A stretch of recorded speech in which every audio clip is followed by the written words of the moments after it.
So Nev, Yes. you are a super Arcane fan, I hear. The biggest. Some may even say the biggest Arcane fan. Great, but you have a rival, and it's me. Oh no. I am the true Arcane super fan. Everyone Fair who knows enough. me, they know me for liking two things: Shadow the Hedgehog and Arcane. That's true. That is true. I know you from only those two things. and hating Hasbin Hotel. That's also apparently what I'm known for. Great show, great show. But today we're not talking about Hasbin. We're talking about Arcane. It could easily be confused, considering what we just saw from season 2. Yeah. But before we go into that part, we'll discuss season 1. Yeah, I know it's been a long time. Yeah, it's been a little while. It's been a while. It still left an impression. There was a few good moments and a few not so good moments. But overall, what do you think about season 1 of Arcane? Yeah, I think at the time it was probably the one show that I was able to get from the beginning to the end, full stop. Whereas there's a bunch of shows I just started and I just couldn't finish it. But I think it had a relatively decent overarching narrative. Had some interesting characters. You knew where things were going, but not in a way where it was like super predictable and like cliche. It felt like an interesting kind of story to kind of get into. And the world as well. I had no reference to League of Legends or the Arcane universe. So I thought it did a very good job for like new entry people to kind of like fall into it with the characters. So I'll compliment it for those two core reasons. Yeah, it was a breath of fresh air. Some would say in a sort of long list of bad shows, long list of bad movies, and it comes out Arcane with normally like the basic storytelling, nailed down. Still had some flaws, but overall it was really engaging, fun. There was a theme going, a consistent theme. The characters seemed to evolve in a very like natural progress. Yeah. And the sort of ethical questions, both in terms of technology advancements, power, in the medical and the physical. Yeah, so there was a lot of themes, and it seemed like it had a particular structure. It knew where it was going. Like this culmination that happened in season 1 seemed to have a very good flow. Yes. And sometimes it was a little bit overt for me. There was a little bit of less subtlety than that I would like, but overall it was an enjoyable experience. Yeah. And there were some great scenes. Episode 3, I think everyone agrees, this sort of a very strong episode. It had a very strong dramatic element. Yeah. And then the finale was also, I think the last scene left me like a huge impression. The song, everything seems to be culminated. And if it ended there, I would probably be happy. Like, okay, it's a nice little this is where all of these events that occurred culminated in one huge disaster that brought everything back to square one, and that can show you like that's the circle of violence. Like it was a good season ender, and like you said, the episode's kind of built towards it. Like it all made sense to get there. It wasn't like just a random. And she was a terrorist now and exploded. It's like, where did this come from? Just because you needed it for the narrative. It was well rounded, which I appreciated. Yeah, things that happened not because and then happened. It's more happened like this happens because of this happens because of this happens because of this happens. There's a few moments where that wasn't the case, but hey ho. Yeah, it's compared to like the good parts of Arcane. You would just say it's a good show. Yeah, I think you can excuse the not so great part. Yeah, because of they're enough. Yeah.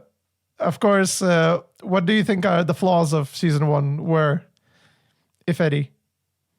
For me, I'm one of the biggest critics of visual storytelling, so I think there were times where I felt like there could have been a bit more detail in the visual storytelling. I think specifically my biggest qualm was where the kind of camera is placed and where the characters are positioned in the frame as well. I felt at times Yeah. they kind of stylized, and they kept the stylization more so than visual storytelling. And I understand that, you know, you want the images to look really nice, and the like the best way to describe it is that some shots look like if you just took it as a still, it'd be a good like loading screen in the game. Like, it just prioritized that too much, where you could have used more subtleties and objects and characters moving within the space in order to tell the narrative. However, you know, it's still a tall ask to have that in every single frame of every single shot. It's a very difficult thing to do. So I'm not gonna rip the show apart because it didn't have that. But I think that was one of the flaws that I think. Yeah, I remember the discussion we had on visual storytelling. You remember the one when I said Kid Victor was like, oh, there's a beautiful wide shot where you see the boat like leaving Victor behind, and I imagined in my head like this is a one shot where you see the distance growing further and further, and then maybe the boat leaving the frame, and then you're like, no, that's not what happened. Then I rewatched the scene. I'm like, oh no, they cut to a close up. They cut to a close up, which completely undermines the distance. What you added was interesting. In my head, I imagined the shot to be so much more meaningful. But it made me have that thought because that's where the show wanted to progress. Like the writing itself told me like this is what you should expect to see is Victor's limitations, the human limitations. And don't get me wrong, there were some nice shots in there as well, like well composed shots, nice little visual storytelling, nice use of objects at times as well. So like, I'm not having a go at it. I just don't think all the shots and all the scenes best replicated. But again, like I said, it's a very difficult thing to do, so I'm not going to rip the show apart and do it for every single. Mm-hmm. But of course, what about the characters? Which characters are your favorite in season 1? I think Robot McClockface was by far the greatest character of all time. Of course. He spoke to me. He was my Zen. I was him, he was me. We had that connection. Yeah. But apart from him, I'm being generally serious, but Singe is such an underrated character. I need to give props to Singe, right? Yep. He's an innovator. He's progressive. He's forward thinking. He does what he needs to do to get the job done. I mean, he's just a genius, and I think Singe is just far too underlooked and underplayed as how great he actually was, and how much impact he had in that world. So Singe is probably up there, but Robot McClockface is by far number 1. And for those who don't know Robot McClockface, this is what the name we gave to one of the council's members that has a robot head. He doesn't have a huge role, but not according to us. He was one of the pivotal members of the council that is underappreciated for his genius. Massively. Yeah. And at the end of season 1, I had no doubt he was going to survive the explosion.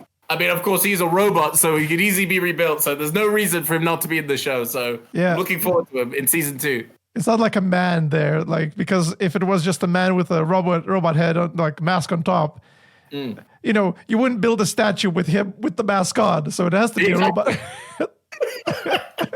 Exactly. So it doesn't matter what happens; he could be easily rebuilt. So I'm looking forward to what he has to offer in season 2. The return of the council members finally. Yeah. But those are your 2 favorite characters. Yeah. How about you? Who are your favorite characters? My favorite character is another entrepreneur, innovator, underappreciated genius, Victor. Yes. Okay. The one that no one could suspect to be evil. who would not go anywhere other direction but goodness and holiness. He will not become like an evil overlord at some point in the story. So, and but seriously though, his struggle, he's struggling with his illness. He's looking to prolong his life and you see the desperation going, and he's willing to push it to the limit without, because Heimerdinger obviously doesn't let him do it. And he's taking initiative. And the tragedy that happens in the show, I think worked out for him. Yeah. He lost, he tried to get too much and then he lost everything.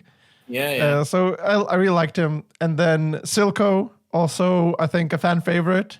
He's also my favorite. I I really like that he's not a completely not an idiotic villain. He's actually like also concerned for his people. He's obviously struggling with the power that he has gained. Yeah. So, and you see he doesn't make the right decisions all the time, but at least you know where he's coming from when he's making the decision, which is such a rare thing in villains. You see that he genuinely cares for the city, and he obviously approaches it from a very, power. What's the word for it? He's not very moral with his decisions. He's willing to break rules. He's willing to manipulate, do everything he needs to save Piltover. Yeah, to justify his cause. Yeah. So I really liked him, and of course, also another character, Jinx. I enjoyed her despite her quirkiness, despite your wackiness. I feel like her descent to madness was fairly earned, but I'm gonna kinda. I mean, I still think just getting pimp slapped by your older sister is not enough to really drive you into that. But I don't know. No, it was building up because she keeps failing all the time, and that slap was just the culmination of all that failure. And she easily gets manipulated by Silco, or taken in by Silco, and you can see like she's sort of starting to embrace this new persona that she has.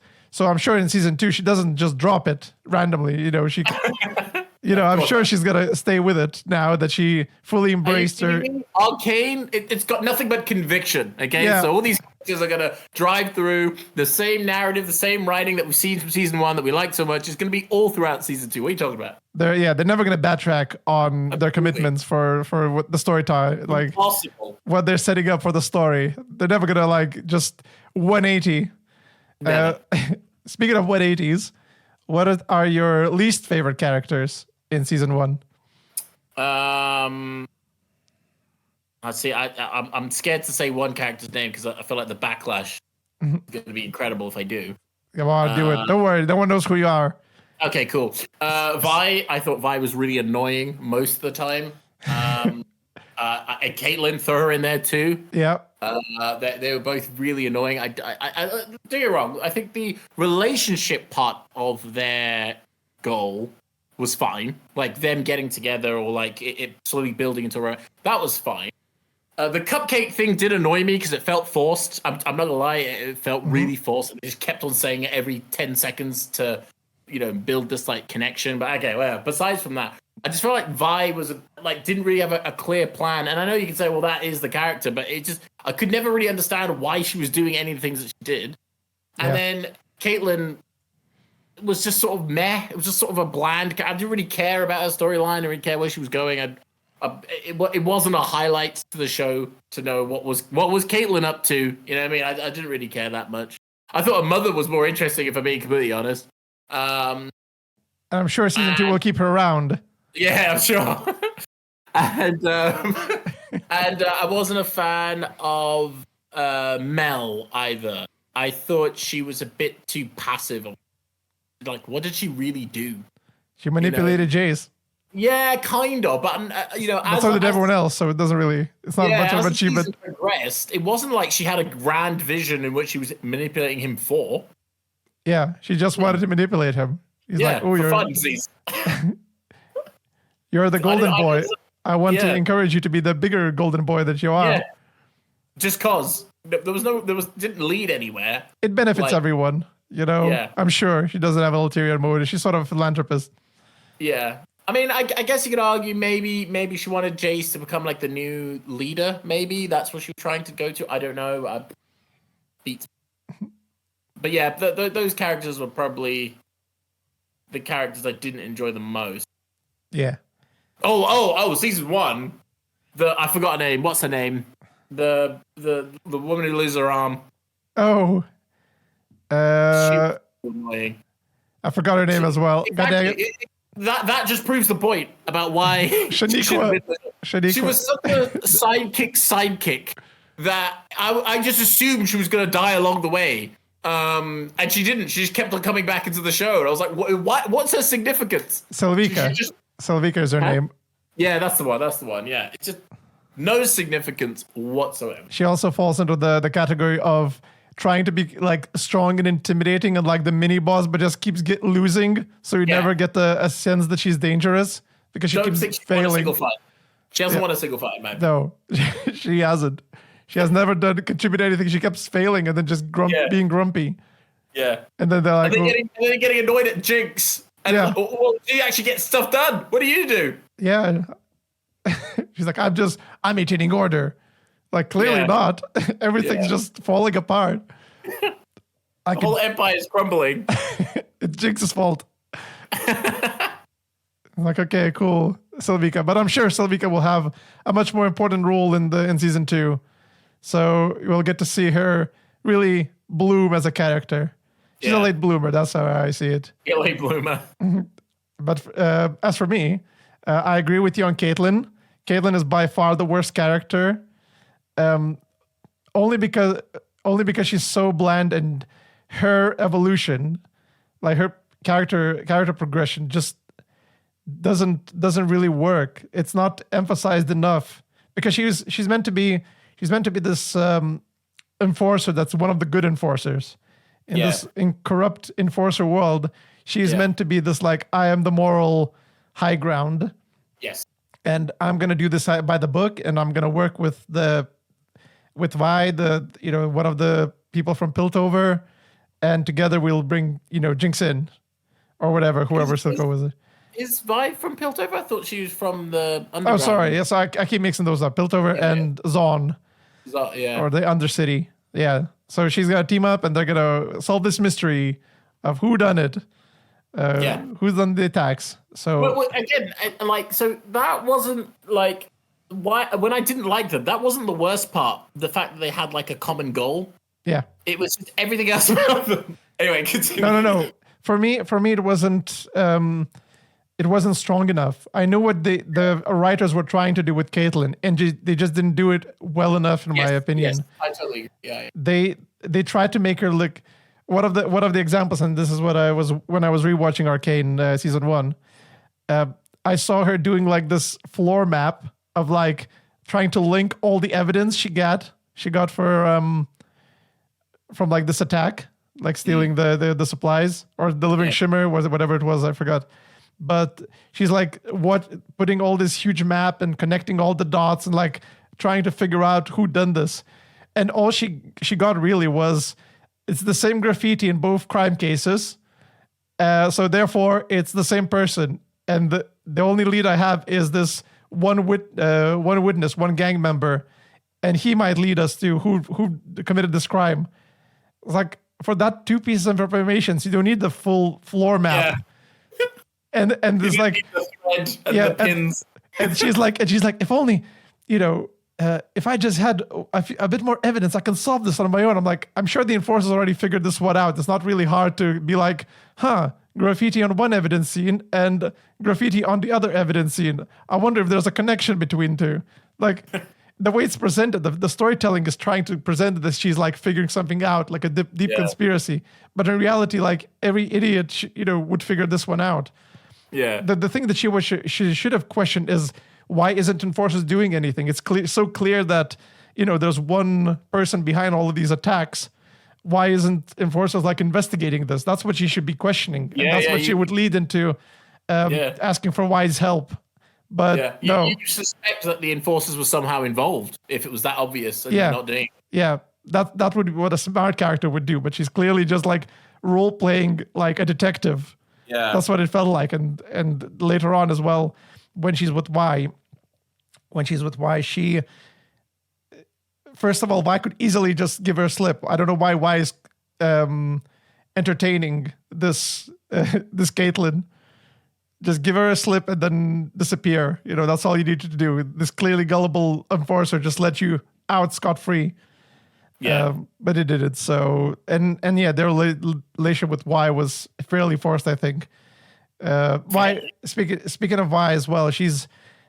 the fact is that she betrayed her sister. That the last memory she had of her sister was punching her.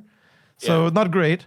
Then she gets arrested by enforcers and kept in prison for how many? 7 years? Something. For 7 years, and from the guard was saying, "Oh, we beat her up like every now and then, like quite often. We just beat the hell out of her just for the fun, or if she misbehaves, you know." Yeah. So 7 years in prison with nothing but. Is it 7 or is it 6? Because isn't that why she's got like the tattoo on her face? No, that's just why. But maybe it could be 6. Either way, the point I'm trying to make is that she should be a lot more unhinged. More deranged. She should be so unhinged compared to like what you got when she's out of prison. She's like, "Oh, I can't wait to get my taste of my favorite soup at the Undercity." Yeah. It's like, no, you should be super unhinged. You should be, and that's what Caitlyn would have done. Caitlyn should see Vi's like violent side and then try to reel her back in, saying like, "No, we should do this by the book."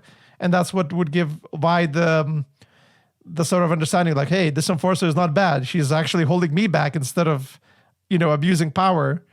And that's why they would develop this relationship of like Caitlyn bringing Vi back into civilization in some way. Or do the opposite way around, where in order for Caitlyn to get what she wants, she's going to have to get her hands dirty a lot more than she would like to think. And Vi's going to have to say, "Hey, if you really want to know the truth, if you really want to get behind this, start getting involved. You can't just be trying to do everything by the book. It's not going to work otherwise." There could be that. Yeah, so yeah. By the way, the only counterpoint though to the Vi being unhinged is you could say that life in Zorn, whatever place is called, is so bad that is 6 years in the prison any different to what life would have been like if you were just out in the streets? I don't know. They seem to be having a lot of fun. Looking at all the music videos where they're having the best of times. So. Imagine Dragons was there too. So. Imagine Dragons was there. Yeah, how could it be hell if it's Imagine Dragons was there? So yeah, I'm skeptical of that counterpoint. That's true. Anyway, the other character I needed to bring up is Heimerdinger. Very underutilized character. His only job in the show was to deny people progressing science. Yeah, with no real... with no strong arguments. Yeah. Aside from, "I know it's bad, magic is evil, let's not do it." Yeah. Without explaining what anything is or really going into any detail, just it's bad because it's bad. And I've lived for hundreds of years and I know it. Yeah. Can you a case study of some sort, some statistics? Trust me, bro. That's my sources. Just trust me, bro. I've seen it. Yeah. And they're like, "Oh yeah, but people go like, yeah, he's seen the actual the runes. They look like exactly like the hex score and everything." I'm like, "Yeah, but they don't see it. We see it as the audience, but Jace and Victor have no idea, what he's talking about. And they might know about like the history of magic, but they need to know the the gravity of this hex power." And as a lecturer who had students before, he should be able to explain in a fairly social way. Yeah, just like explain it. Say like, "I know it's Victor. I know you're struggling. I know you're suffering from this illness, but we need to be very cautious because we're dealing with technology that we haven't quite explored yet, and it could explode and destroy the city. Let's cool the jets a little bit. Like, give a sensible instead of this is evil, destroy it. Just like, no, what is the? We're gonna burn all your research." I'm like, "Excuse me, Mr. Father of Science." And also, like, he wasn't like he was looking for an alternative to save what's his name, Victor. Yeah. He wasn't like going out of his way to go, "Okay, look, I know this is not I don't believe this is the way forward. I think it's too dangerous, but I'm looking at these other things, like to help you out." He was just like, "Oh, you're gonna die. That's life. Too bad, Victor. See you later, bro." It's like easy for him to say. Yeah, easy for him to say when he lives 200 years. Exactly. He's not near death. Or at least we don't think he is anyway. No. But also, by add, whilst we're on the hating Heimerdinger train, because I forgot to add him to my list of hated characters. The thing I couldn't get over the most was Victor would say what appears to be a somewhat innocent line, and then Heimerdinger was like, "Oh, there's something different about you. There's something evil." And I was like, "What? Where did you get this from?" Victor was just like, "Oh, the experiments are going well. All the science is leading in the right direction. I think we've got something here." "You've changed, Victor." It's like, what? No, he hasn't. He hasn't changed at all. And then I didn't get any of that. Where he was getting that from? And then for some reason, Victor's like, "Oh, what are you talking about? I'm normal." Yeah. I'm like, "Why are you looking suspicious now?" Yes. He said a perfectly innocent line, but then looked more guilty because of the way he reacted. Yeah. And of course, the unforgivable line where where Jace is like, Heimerdinger, what have you done to save Zod or like help Piltover in any kind of way? There's people struggling right now as we speak, and this technology would really progress, their lifestyle and improve lives of, millions of people. And he goes, it's all about Hextech with you. I get it now. Didn't give a damn about those suffering people. You're just obsessed with Hextech. That's why you're saying all this crazy stuff like empowering people and giving them other job opportunities through technology. You idiot. When is your selfishness going to end, Jace? When's your mad ambition going to halt? You want equality for all people? Madness. What sorcery is this? Hextech has really corrupted your mind? Oh my god! Yeah, I forgot about that scene. Yeah, that scene is unforgivable. I cannot imagine. Really any argument would have been better. It's like Jace. I understand that people are suffering and we're trying our best. With the pace we have, and then Jace can say like the pace is not fast enough or something like that. But the fact that he just went on the ad hominem, just like, it's all about you, Jace. It's all about your mad ambition and your selfishness for your Hextech technology. Okay, cool. Father of science right there. Yeah. Oh, unforgivable. As I said, I'm glad he got kicked out. Yeah, I was cheering when he got kicked out. I was so glad he's out of the council. Yeah. So yeah. And yeah, also, just like that, the Jace was also flip-flopping back and forth with his Hextech. He's like, this is going to change the world. And then something bad happens. I'm destroying everything right now as I speak. Just like, calm down. There's a risk involved in science, yes. But he just went from anti-Heimerdinger to pro-Heimerdinger to anti-Heimerdinger again. Yeah. So yeah. And it baffles me completely why the concept of doing these experiments very far away from the city is not possible. Yep. They've got government funding. They've got their best scientist minds. Like everyone is down for this hectic of experimentation. Why are they doing it in like a town center with millions of people? Just move out and like. They mentioned like farmlands, so surely there's like rural areas. Can't you build your Hextech nuclear core thing out there? Yeah. Why are you building it in a city? And interconnected with like piping and electric things like that. It just doesn't make any sense. Hey, just like Victor said, if you're gonna do it, don't ask for permission. The classic line. I don't think they did.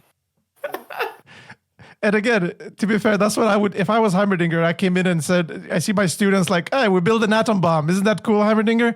I would be like, excuse me? I mean, I appreciate your scientific endeavors, but we need to do some basic health and safety here. Yeah. Maybe take the atom bomb away from the general public. Yeah. Oh, you just want to hold Hextech back, huh, Heimerdinger? Like, no, this is actually a reasonable request for basic health and safety. But it's gonna kill Victor. Victor's gonna die if we don't do this Hextech here right now. Heimerdinger just says, no, it's gonna kill all of you if you're not kill careful. Everybody. Yeah. It's not just gonna be Victor anymore. So yeah, no reasonable arguments from Heimerdinger. Of course, he had influence and he had his own purpose. That's what he was representing. He was representing the old ways of thinking. And that's why he needed to be replaced because that's his arc. He's now going to do Zon and sees the actual suffering in the city. And that might motivate him to be a bit more lax with this sort of stringent. I think he's going to try and impose more of his way of thinking onto others. Or he might go senile and just do a lot of wacky things without actually doing any science again. So, but that depends what they do with him in season 2. Who knows? Speaking of season 2, I think we can jump to it. I think we could jump to the actual beat of the story. So, spoiler alert: I think it's safe to say. Yeah. Actually, before we do spoiler alert, what's your general first impressions of the first 6 episodes? Without spoiling too much, how would you rate it? Went from okay to not so okay to this is bad. Yeah. First 3 episodes gave me some hope. I'm like, okay, there's a lot of nonsense going on, but if this is gonna work out, like the later episodes may just progress with that. I'm like, okay, yes. that's but they did it. I thought the same because if I'm being honest, I think that's what happened in season 1. I think 1 is not the strongest pilot, but you pick up by 3, and then it just kind of continues from that on. So I thought the same thing. I thought, okay, I'll the pilot is just needs to establish certain things, but once we get going, once we know where our characters are going, once we've got the narrative arc, we'll just kind of take off from there. But for being honest, I'm still waiting for it to take off. No, they're just adding more things that need to be taken off. I know. It's gonna be so rushed. I know. But general impressions. I have my little rating system. Yeah. As I normally do. I kept pondering it, and it always shifts and changes. But right now, as you know, Sonic the Hedgehog 2 is my 5 out of 10. Like the most average film you can have. Like this is the basic you can do. So Arcane season 1, I put it in like 7. It's like above the average. Yeah. It's trying, but it's not like a masterpiece. It's not, it doesn't push the boundary. So 7 is quite a nice. But then I look at season 2 and I'm like, is it better than Sonic the Hedgehog 2? And the more episodes I watch, the more I'm like, no, this is going into 4 and 3 territory now. Yeah. So yeah, it is dipping quite fast. It cannot do the basic, which is super upsetting to me. And there's and as I was saying, I was sending you some voice messages earlier about it. It just feels like there's 2 writers fighting. It's Vi and Jinx at the writers' table. They just keep like one is trying to set things up and plan things, and then the other one just like, and then they kiss. If anything, for me, it's not like there's a fight. It's like season 1, the first writer wrote it, and then the second writer killed that writer and wrote season 2, and just couldn't live up to the standards that writer 1 has done. Well, to be fair, it's a different writer. I double checked. There's it is. Yes, it is actually a new writer. It feels like it. You can. Yeah. It genuinely feels like it's a completely different writer. Yeah. Yeah. The themes are no longer clear. Whereas in season 1, the themes were pretty much very overt. You know where it's going. You know the tone that it's trying to build, and everything's building up to it. This one, it just feels like a lot of sequences. Doesn't have a coherent arc that characters are going through. They're just doing things. And they all have their own little separate stories that don't feel any way, shape, or form connected. Yes, that's one of my biggest flaws. So are we diving into it though? Because I thought we were doing like a general overview. Because well, this is my general overview. Okay, well, your general overview is getting very specific. Sorry. Okay, let's dive in. Okay. So, what's the most? Go for it. What do you want to talk about season 2 the most? Okay, I think the biggest thing I got to get off my chest is that's unforgivable. What's unforgivable is the sacrifice for visual storytelling for music videos. Yep. It's just so annoying because they didn't do that in the first season. There's so many. They were music video scenes in the first season, so don't get me wrong. I remember them. They were like a music video scene, but they didn't do it in a way that sacrificed elements of like actually telling a narrative. Whereas in season 2, oh my god, every time it just looks like, okay, we've run out of budget for animation. We need to get like a general feeling across in the world. How do we do it? Let's just put a music video, put some like characters showcasing a riot, and then people will know that there's a riot going on. But it's like, because they've done it in that way, there's such a disconnect, I feel, in this season from the characters to the general feeling of the public. Whereas in season 1, you felt like the Undercity people were all in it together. They were all like down and out. So the characters are in that world. And it's the same with Piltover. They're so high above, the high and mighty, that the general public are just enjoying the luxuries of the system, as well as the characters that lived in it. So you felt the connection between the place and the characters. This season, because they did the music video stuff, there's a massive disconnect between our characters' feelings and then the people's feelings. So when there are scenes where like the people kind of get involved, or like they believe there's a revolution coming, I don't see how they get there, because our characters do not seem connected enough to the people in order for them to be just as riled up as our characters are, or vice versa, or like the characters to feel for the people. I just don't feel that connection at all. It feels completely disconnected, and for me, I just can't forgive that. Just music video after music video, just to skip over elements of story that could have been told really nicely in the narrative, because we have so many scenes where people are just sitting or standing and just back and forth talking.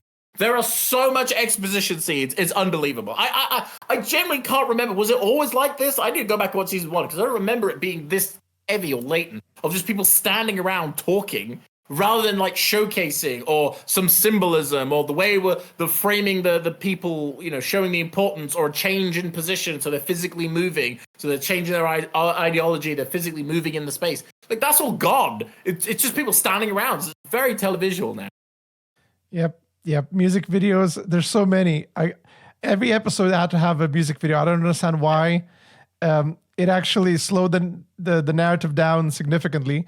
And it just undermined, as you said, it's undermined any kind of visual storytelling, because what a music video does, and that's both the power and the downside of music videos, is that it really specifies like what emotion are you supposed to feel.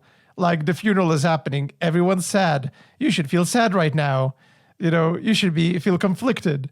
And then the next one is like, oh, and this is about the violence of the enforcers, feel angry for what their actions are. And this is about revolution. Like, it's such a specific way of presenting the story, instead of having a much more deeper way of showcasing that, and showcasing in a way that the viewer can figure out themselves. Like, okay, these actions, the enforcers are doing are not good. They're immoral, and you could use that through many means. Yeah. But instead, you just chose the most obvious one, which is the music video. Yeah. And the way the music video is done, if I'm being honest, when you meet the other enforcers, like the little gang of enforcers, they seem so nice and normal that you almost don't connect them with the enforcers that are like supposed to be these evil guys, that like brutes beating people up and like really horrible. Like, I don't connect the two. So when you do it in a music video, I feel even more disconnected. I feel like, oh, those are just like random people. I don't even call them enforcers. They're just random brutes that just happen to be in the narrative. You know what I mean? Like, that's how disconnected it is. And I think that's a massive.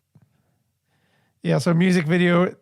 You know what? You surprised me with your first statement about Arcane Season 2. Oh, yeah? I thought you're going to say the unforgivable thing is the death of Robot Man. Oh, I mean... The reason why I didn't bring it up is because the level of trauma I haven't quite got over yet. Yeah. That it was an injustice. Yeah. The death of Robot McClockface, an injustice. And someone's got to explain to me. I mean, I don't understand the world enough. Why he can't be rebuilt? I don't understand. Why can't we rebuild him? He will never be the same. He'll never walk again. They're like, what? So sad. I don't know why. He was such a pivotal character. He was such a monumental character, the whole narrative. He had that whole one line. Yeah. I mean, we're gonna. And the funny thing is, the show knows that, because he keeps showing close-ups of the Robot Man pictures. I kid you not. How many times did they show photos of that statue? Like the amount of times that statue came up, I was like, unironically, I think he must have had a bigger significance in that world. When we're joking about Robot Clock Man, we're being facetious. We're making, but it seems like the show cares about these characters probably more than anyone else. Yeah. They're like, oh, look at the close-up of the wife, Mrs. Robot Man. Yeah. She's super upset. Look at her, look at her face. And it's just, I think it's because it's easy to animate her. I think that might be the thing. Yeah. It doesn't have to have any expressions or anything. We just assume that she's upset, just pure editing. Just show a close-up of the statue, close-up of her. Okay, she's upset at the death of her husband. But yeah, it was such a strange thing to see, like, it happening so often. It's like these Yeah, I three know. characters were not that important. Well, clearly they were. We missed something, clearly. And you know what annoyed me as well is Mel survived the rocket to her. Yes. Yeah. And I was like, okay, how did she survive this? And it kind of was hinted at by like she has like super armor. She has like some magical armor that's protecting her from attacks. Right? Yeah. She gets conked in the head with a hammer in the same episode, or if not, or the second one. So I'm like, yeah, I think it's the idea of death, like when she feels like she's gonna die. I think. I don't know, a undercity person attacking you with a deadly weapon to the face should have some sort of reaction. Maybe. I don't know if it's the exact science. I don't know. It's just weird because I was sure like that's what happened. Mel jumped in front of Jace and protected him. That's why he didn't get a scratch either. Why didn't the armor protect the rest of the? She could just specifically Robot McCluckface. Why wasn't she diving for him? Yeah, that part needs to be explained somehow. I don't know because we already seen it in I think the last episode 6 or episode 7, that like she was tied up in a genjutsu. Yeah, yeah. Because that's what it was. Yeah, it was. She wasn't a Tsukiyomi. Yeah, she wasn't a Tsukiyomi, and then her armor released her from the genjutsu. Yeah. They're hinting at what it is and sort of revealing it. But I just want to understand the mechanics a bit better of why it doesn't protect you from the hammer to the head. Feels like it should. Because maybe I don't know. I think the problem is because we're assuming that she's the one in control of doing it, but it could be like, I don't know, an entity. I mean, sometimes the entity feels like she needs to get a hammer to the head. Explains the rest of her decision sometimes too. But yeah, then Jay survives as well.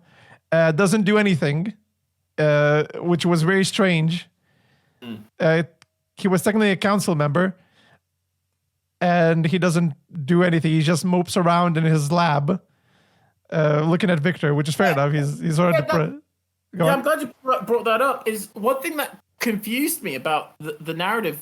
It was, again, I was under the same impression that he was a council member, and then they have a scene where they're like, we brought all the council members in, and I was like, because Jay says a line like something like, I can't do this anymore, but I was like, I didn't think that was a resignation. I thought that was just him saying that, like he's, questioning things. But then they do another council scene. He was like, are all the council people here? It's like, yeah. I was like, so I guess he's not in the council anymore. Like, who made that call? He's not in the council anymore. And if we want to bring up the council, I'm sure in season 1 they said that the council needs to be comprised of 7 councilmen or women. Yeah, from the different influenced people or something. Yes. So far, it's how long has it been? And they haven't updated the council. They're still having, because the first part I understood. Someone said, it's because of the extreme situation. They were just attacked and they need a quick decision on how they're going to resolve it. Yeah. Fair enough. Like 3 people making the vote.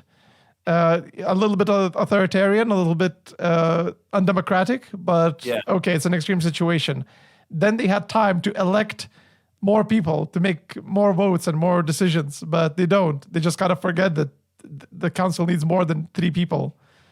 And then eventually they don't even do the votes anymore. It just has the, forgot the masculine lady. Yeah. I forgot her name. Mama Mel. Mama Mel. Yeah. She's in charge apparently now. Well, Well, they declare martial law, so they do make it obvious that the military will now be in control until they found a resolution. Yeah. And then once the commander, aka Caitlin, gives up the power when council is organized and together, and then she will abdicate that power to council and therefore keep democracy. But I'm assuming we're going to go down the narrative of, because she's so hell-bent on getting Jink, that she's not going to do that. Well, I don't know what she's going to do. Caitlin is a massive hindrance in the story. Yeah, she is. I don't know. What's your take on Caitlin? She's so boring. I just so don't care about her character. I don't know. I don't want to speak ill of actual people, but I think even the voice of her is so boring. Wow, is that all? Sorry, just the way it is and the line delivery. Maybe it's the lines themselves, but it just seems so out of place. I don't know what it is about a character. So not in this world. She feels like a character that's role playing from our world into the Arcane world. That's what she's a cosplayer.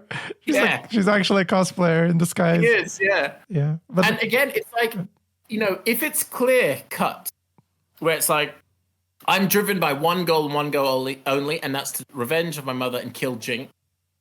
Makes sense. Her character would make much more sense. Why she can't be with Vi, why she's hell bent on, gaining control and power in order for her to execute what she wants to do, which is to get rid of Jinx.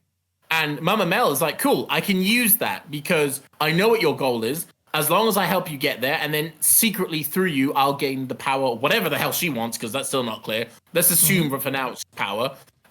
She'll get that through Caitlyn. And at that point, she can even tell Caitlyn that, I'm just using you because I want power. And Caitlyn should be like, I don't care. All I care about is getting my revenge. As long as you help me get that, you can use me as much as you want. Like, it would make more sense that way. It's just the fact that she kind of wants to get Jinx, but then she doesn't. And then she's got a new girlfriend, and then she completely forgets about her when Vi turns up. And are they broken up now? I don't know. And then they're playing Happy Families again. And then she said, it's like so confused. I don't know what her purpose is or what she's doing in the show. I don't understand. Good. Somebody explain. I just need more explanation. That's what I need. Well, look, I think what Caitlyn served first in season 1, I think was perfectly, serviceable. She was the good enforcer. She was meant to be the enforcer that Vi can trust, and show enforcers that not just all bad, as all corrupt and all power hungry authoritarian tyrants. Yeah, she was meant to be the moral center for Vi to start embracing the idea that maybe these enforcers may just be a source for good, not just evil and oppression. So it would be very strange in season 2 if they go 180 and completely go the opposite route by turning Caitlyn, the moral center, into an oppressive dictator. Overnight. And again, my problem as well is that Caitlyn, she shouldn't be in charge. She is. Anyone could see that she was probably not the right frame of mind to make rash, calm decisions. And she hasn't really earned the position of being in charge. She was barely a good enforcer, let alone a ruler of an entire kingdom or whatever it is. I keep joking. She's failing upward all the time. Yeah.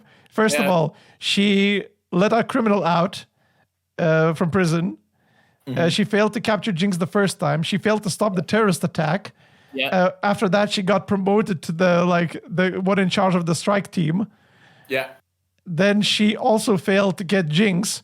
And by the way, gassed up half the people in the process. Yes, and after she done that, she got promoted into what was it, the Council of Security or whatever. She was she's now the dictator. Yeah, now she's commander of all. Yeah, she's now commander of all. So how does she keep failing upward? And I wouldn't understand. Also, Mommy Mel, her name is Mbessa. I understand that. She looks like Mommy Mel to me. Yeah. Mbessa was pulling the strings. But was she? Was she pulling the strings? What did she really do that Caitlyn wasn't already doing? They said Caitlyn's family name is really important. It's a symbol for Piltover for some reason. Yeah. Never established in the season 1. But apparently it is. With the whole, I forgot their name, Kelvin Klein or something like that, where they were like, they had a video backstory just in case you forgot. Yeah. Caraman family is apparently like a huge deal here. Yeah. Didn't establish that at all. I was like, all they did, and I just forgot about it in season 1. Yeah. So Caitlyn, and again, Caitlyn was completely changed her position. She was meant to be the good enforcer. She now became a bad enforcer after one tragic event, and of course, it's a bad tragic event. Your mother died in this, but if you're willing to just go evil as soon as like something tragic happens, I don't think you should be an enforcer. It's one of those things where she should have the mental fortitude, and I think that was what season 1 was trying to establish, that she is sort of the, she's not going to break easily. Seeing the, she's willing to understand the people of Zon. She's willing to like show some kindness to them, even to the people who don't deserve it. That's why they've spared. That's why Y is like, don't shoot Jinx, even though Jinx probably deserves to be stopped anyway. Yeah, she go to jail. I don't know. Yeah. She deserves to be executed. I mean, but I mean, that's a corrupt enforcer may just take the law into his own hands, and he would be perfectly justifiable in his own society. Yeah, she'd be like, yeah, she was a terrorist. She had threatened an enforcer, and she had a hostage. I had to take the shot. Yeah, which Caitlyn doesn't do because she has a level of morality. Right. Like she's not corrupt yet. Yeah, and of course she regrets that, and that regrets the decision. She's obviously trying to overcompensate by being extremely brutal. Really, it should be everybody else in her life telling her that was a mistake. Yeah. But in her heart of hearts, she goes, no, it wasn't. It wasn't justice. Yeah. Shooting a person point blank is not what I'm trying to establish. Yep. I'm trying to establish a sense of justice for everybody. Yeah. Zon or Piltover, doesn't matter. Justice is justice. Yep. So it'd been more interesting if other people keep saying that it was a mistake, in which she kind of doubles down and goes, it wasn't. I made the choice that I thought was the best at the time. So that will that kind of leads us into what type of leader she's going to be and what type of person and character she's going to develop into. It's like, no matter what happens, no matter how much you do to me, there's a moral line I'm just not willing to cross because that's who I am. She's trying. You know what I mean? She could have been Batman. Yeah. That's what I kind of expected her to be. Like, I know she was tragic, but then that's why the tragedy happens, and then she's sulking, and then Vi comes in and she's like, it's not your fault, Caitlyn. What happened? And she's like, yeah, I know, and then they sort of keep on working together, but they don't go. She shouldn't go straight to punish Snake mode. She's like, okay, I'm losing everything I believed in is gone now because of this tragic event.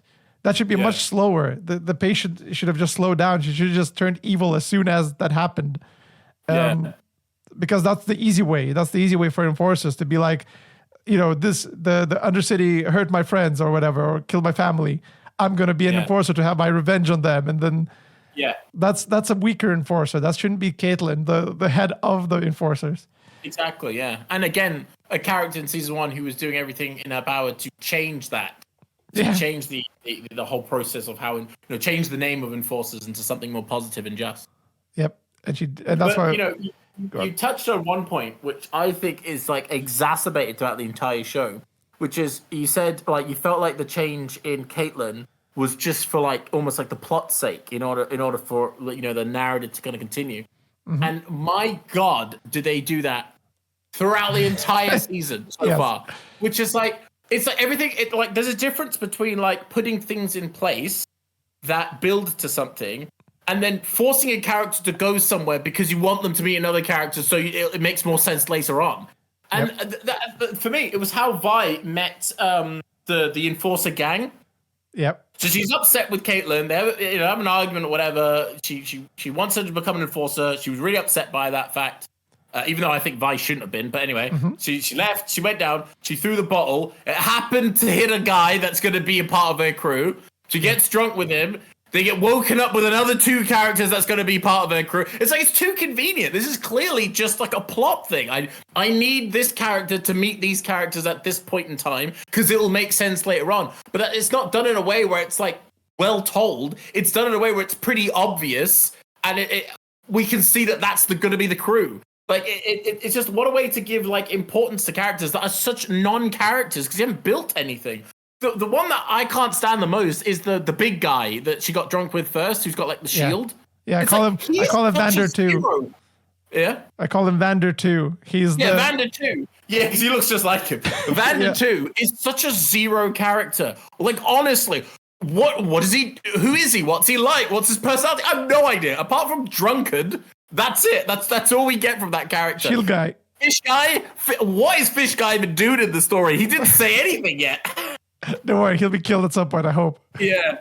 And then we've got Ginger must be killed. Yeah, Just looking like death all over that character. As soon as I saw her, I'm like, she's so dead. She is the hopeful enforcer who thinks that there's a bright future ahead for her in this career. Yeah. I'm like, you are so dead. You're gonna get ripped apart by the werewolf. It's so easy to predict. And then my expectations were subverted when she suddenly became the new girlfriend for Caitlyn. Where did that come from? We spent an entire season building up Vi and Caitlyn just for them to do it in a cut. It's like, where was any of that? I don't know. I don't know. Before anyone goes on about, it was a time jump. It was anything can happen in that time. You got to build something. You got to leave some type of like stepping stone for us to get there. You can't just cut and therefore they're together. That's like Jinx and Jace are now a couple. You'd just be like, what? Where did this come from? You'd be so confused if that was the case, especially because I don't know how old she is as well. But you'd be so confused if that happened. It just doesn't make any sense. Where did that happen? Where did Ginger McDeathface even get so connected to a commander? I don't understand. I don't get it. Caitlyn clearly used her power to take advantage when she needed a cuddle buddy. Why? And it frustrates me more that the character that she's now with is not similar to Vi in any way, or doesn't offer any alternative that is the reason why she needs her around. So if she had gone like the way that, the tyrant route, where she just kind of doubled down and just be like, we need to eradicate Zon basically. And then this other character's like, always the reminder of like kind of our old self of like, are we doing too much? Is it right for us to do this? Is this really justice? Then it makes sense that she's around. Or the opposite way, which is if, Caitlyn's always like, no, we still got a peace, there's got to be justice with it. And she's like, no, don't forget that they blew us up. They killed your mother. They're the enemy. Yeah. Then it also makes sense. But she doesn't do any of those things. I don't know what she did. She, because episode 1, the ginger girl establishes this like young rookie enforcer who's like, why you're like a legend. You're like a legend of the enforcers for I don't know what reason. You clearly weren't like okay. Because you put down what's his name? Silco. Your guy. Yeah, Silco. Yeah. She didn't put him down. No, she says that's what people know her for. Oh right. The enforcers believe that she was instrumental to the downfall of Silco. So that's why they're like, there must be some good Zorns out there. Not Caitlyn, who was also there. Yeah. No, fuck her. Okay, cool. Just double checking. Anyway, Vi's the hero, and the ginger girl is like super impressed, and she's like, "Oh, you're like my idol. I can't wait to be also a hero like you." I'm like, okay, Daddy McDead. Yeah. But then I'm like, okay, so she's the hopeful one. She's the rookie cop, and then she's like supporting Caitlyn and going, "Yeah, we should oppress those dirty undercity people." It's like, I don't remember this hopeful rookie becoming sort of evil again. Like, when did her change happen? I know, lots happened in that 1 year. It's like, everything's wrong. Everything. Including the biggest betrayal, which is Vi.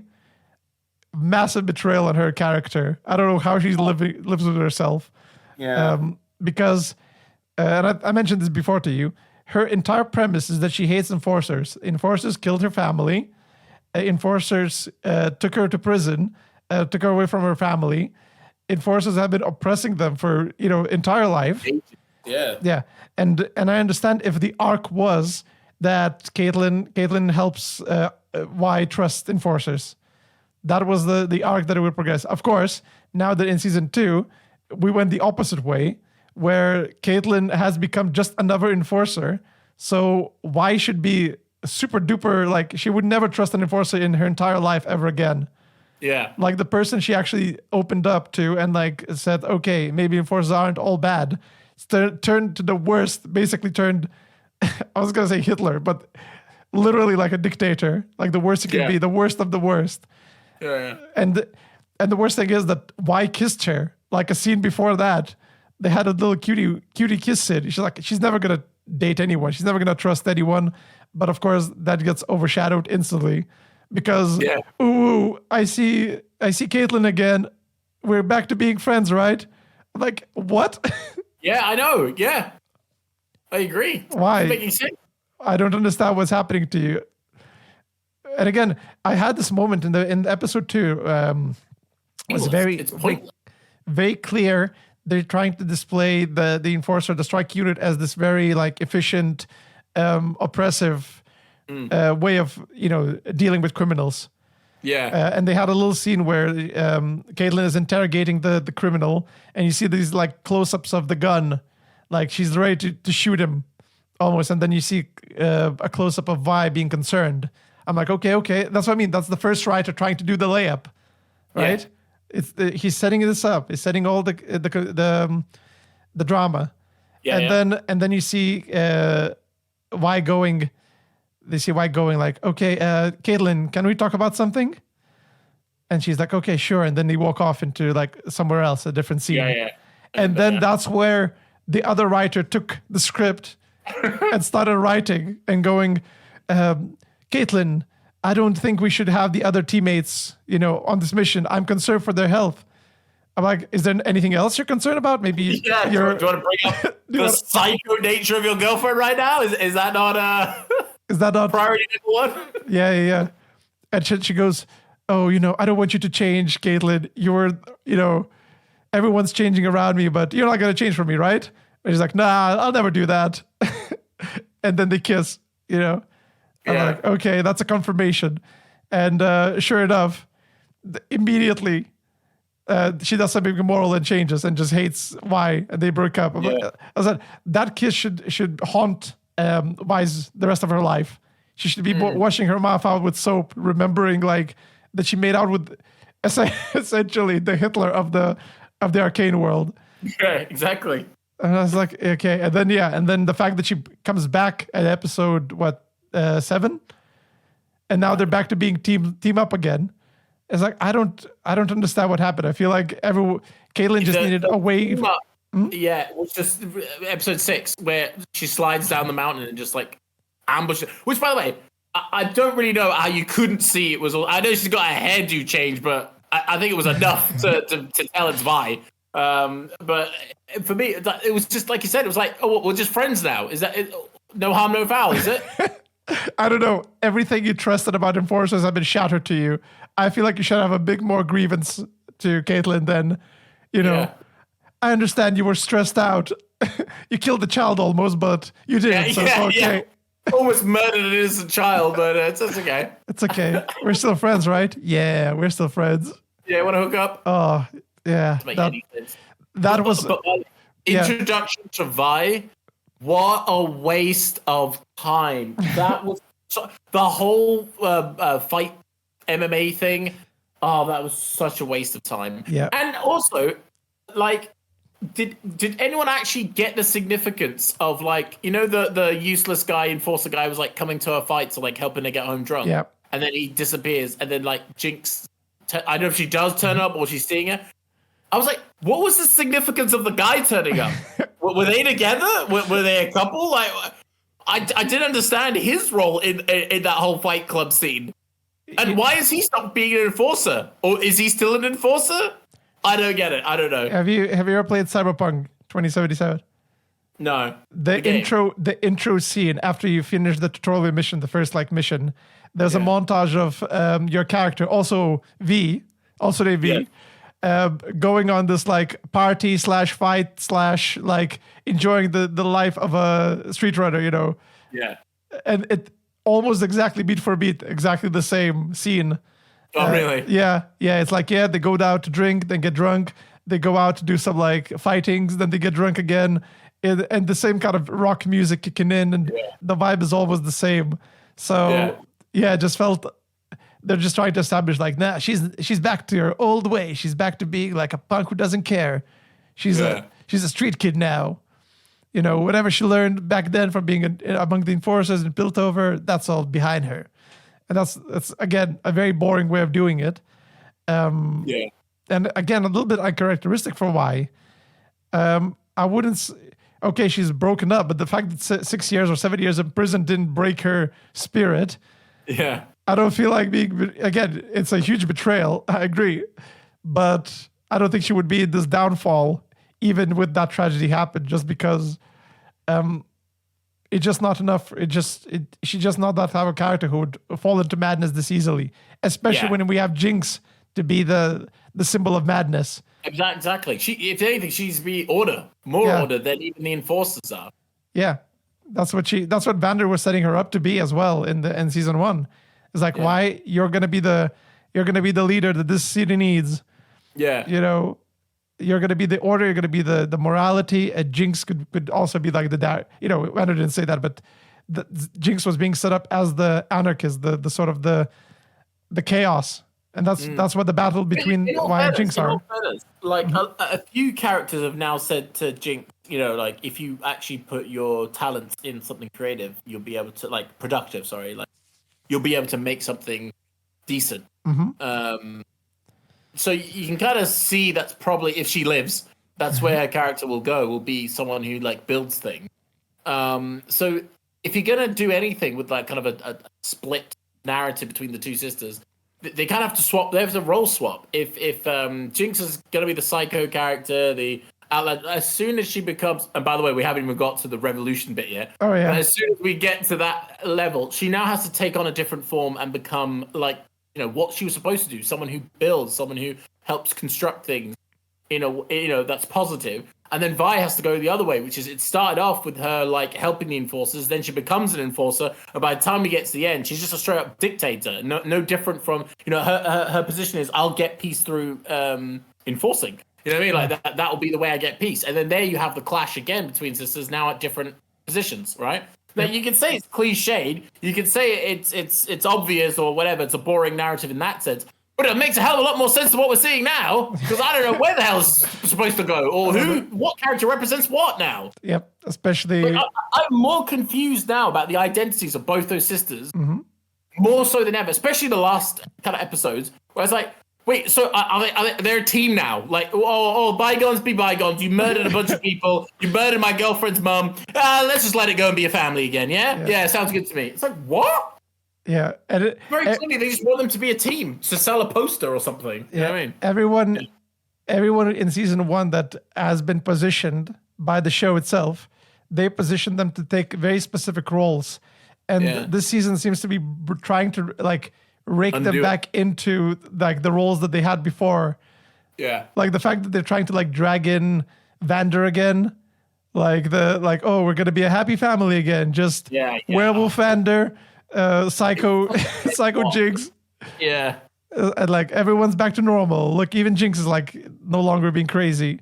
I'm no, this, and again, I already know that they're setting up the downfall. It's gonna happen. But when I know it's gonna be that, then it's no longer as impactful. It doesn't feel natural for them to go back to the way things were. And that's what the show was trying to set up. I think very clearly season 1 was trying to set things will never be the same again. Yes. And that's part of season 1's beauty in some ways, that Jinx and Vi are choosing a different path to go. Whereas at the beginning, they were a family. They were protected by Vander. They were kept together. And when Vander died, they were obviously taken apart, and they were allowed to craft their own futures. Now of course, Jinx Powder was influenced by Silco, and that could have been emphasized a bit more. Maybe she picked up some leadership roles or anything like that. Yeah. And then Vi can, Vi's and Caitlyn's relationship could have started much earlier. Maybe in prison, maybe she has to keeps in charge of in the prison. She's interrogating people and sees Vi or something like that. But you could have started to sow the seeds of their placement in this world. Yeah. Without the adults anymore, without Vander, without Silco, they're allowed to craft their own legends. Yes. But almost in a league of their own. Yeah, they're in a league of their own, crafting their legend. But of course, the show just forcing them back into their original forms. Yeah, and again, they really need to be almost observers within their own world, because neither of them are choosing their path, so to speak. They're falling into these roles. Yes. So they should be a lot more critical about what's around them. So Jinx, as psycho she is, should be much more analytical about Silco and the organization and what's their true purpose and why they're doing those things. And in fact, that's what draws Silco to Jinx more as a kind of right-hand woman. Not because she's the strongest, not because she's the brilliant genius, right? It's because she kind of does what Vanda used to do, gives them a sense of grounding as to why we're doing this. Because I feel like after a while, Silco got a bit lost. Yeah.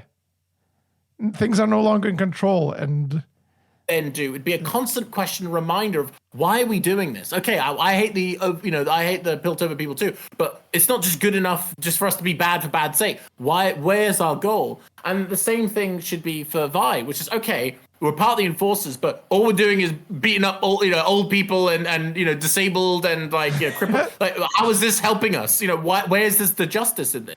So they should both be questioning the systems that they're a part of, even though they're going along with it. Yes. In a way that will then affect other characters, which will then affect the world. You know what I mean? Yep. Which is upsets me that people still defend the gas as like, oh, don't worry, they're just using it against the bad guys. I'm like, the gas for me, I don't understand how Vi would accept that so willingly. Yeah. And that's, again, music video. That's how they got away with it. I was like, they're essentially doing a heinous biological warfare because this gas is so bad you can't even stand it for more than 5 seconds, like coughing your guts out. And it's like, whatever. Yeah. We just gas them out if we need to. We didn't find Jinx. Who cares? Move on. It's like, what? Yeah, and the ironic thing as well, people are like, oh no, it's just a tear gas essentially.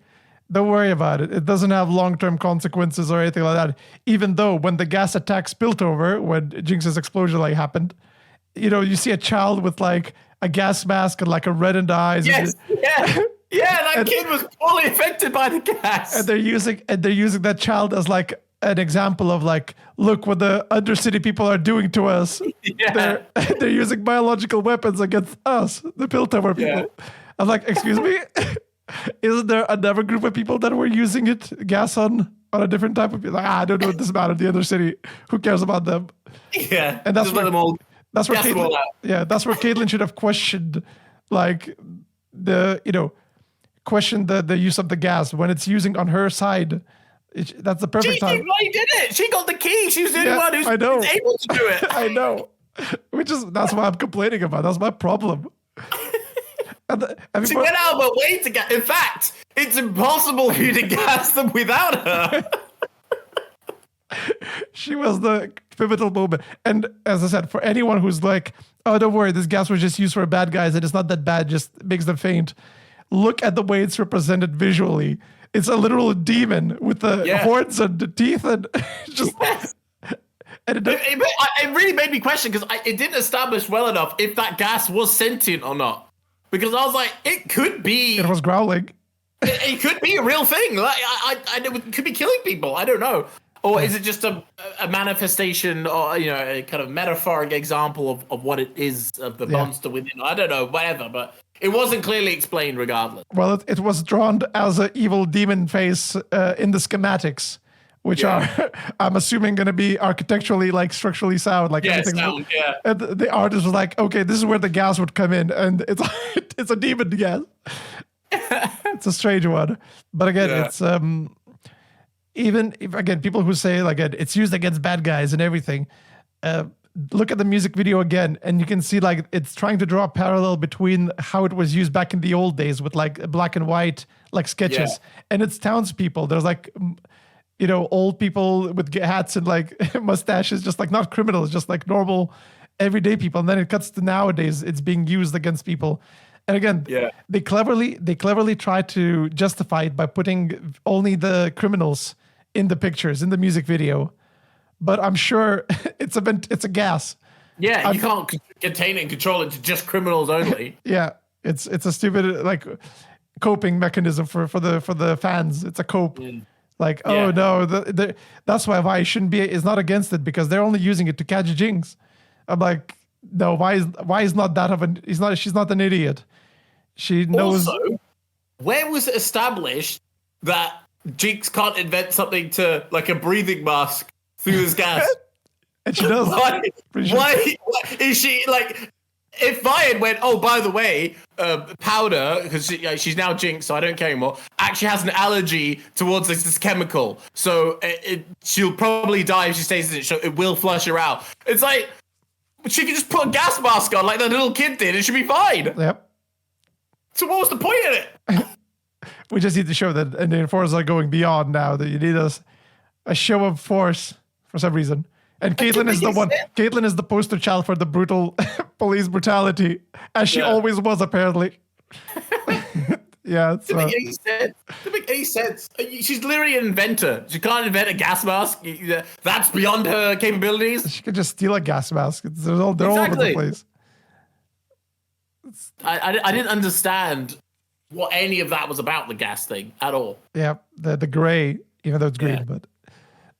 But we have to get on to one of the most unforgivable things about season 2. Oh God, another one. Go on. Which is Jinx becoming a revolutionary leader. Yep. What? Where? How? I need you to answer those 3 questions. Where? In Zon. When after she attacked Piltover and caused this police oppression. Yeah. And then how she has that iconic blue hair that everyone remembers. So, which, by the way, at one point, the criminals of Zod were also trying to stop Jinx because they were like, she's the problem. The Piltover people want her. They won't stop all this heavy enforcement unless we get rid of her. So let's hand her over to the Piltover people. So everybody hates Jinx at this point, which is why Jinx is going to go into hiding effectively.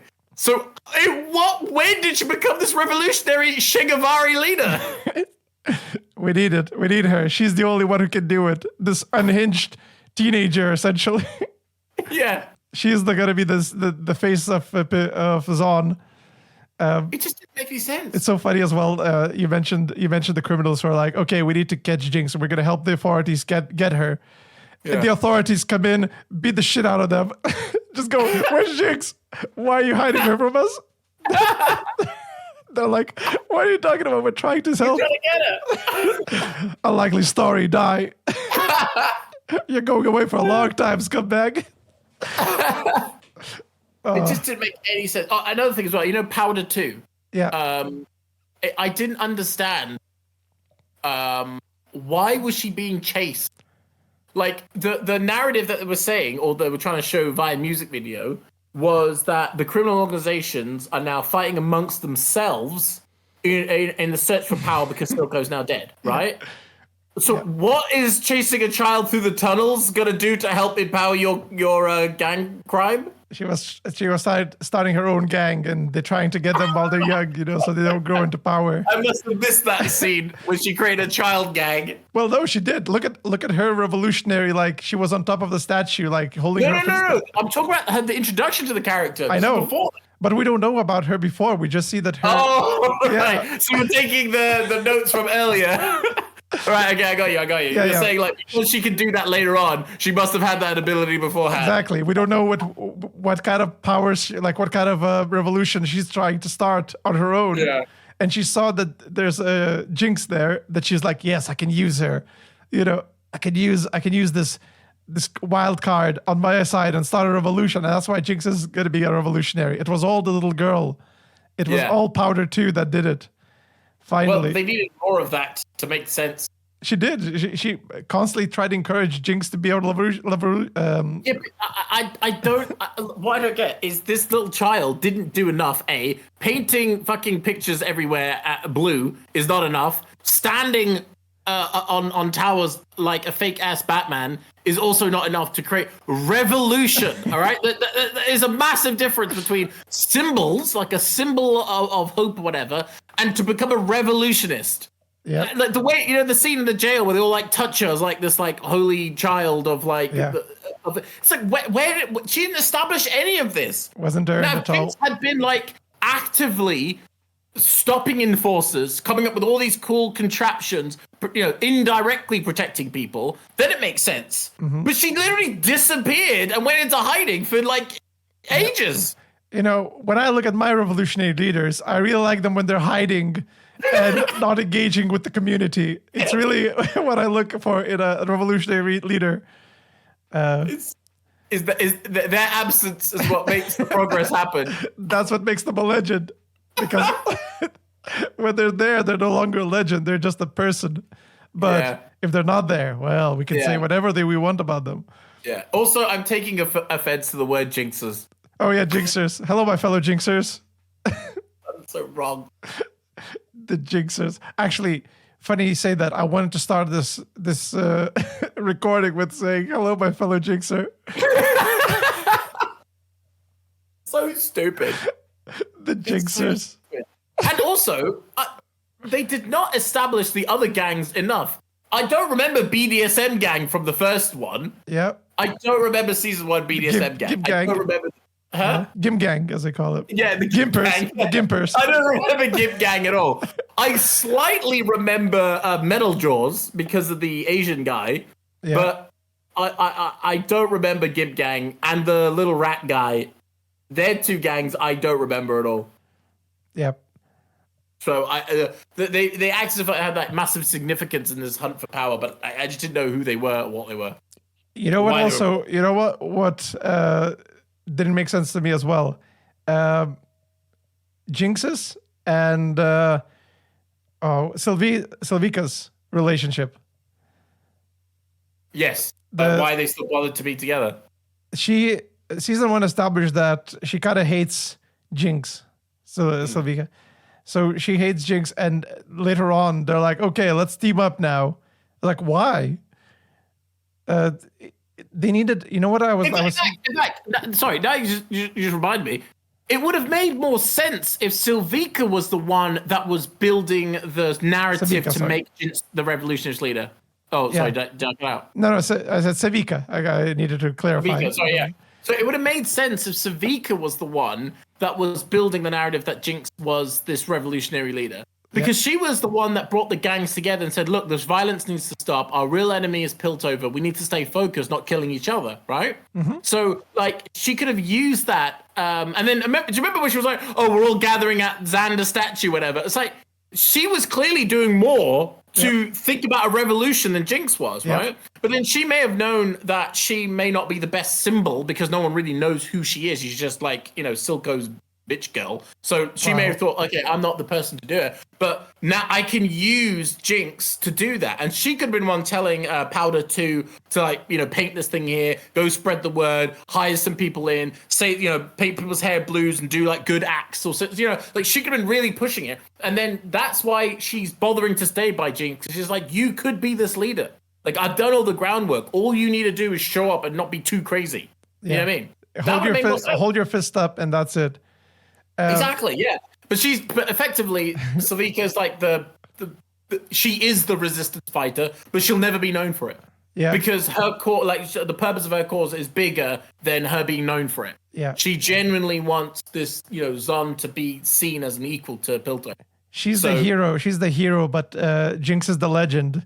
Yes. Yeah, exactly. Because Jinx is in a league of her own.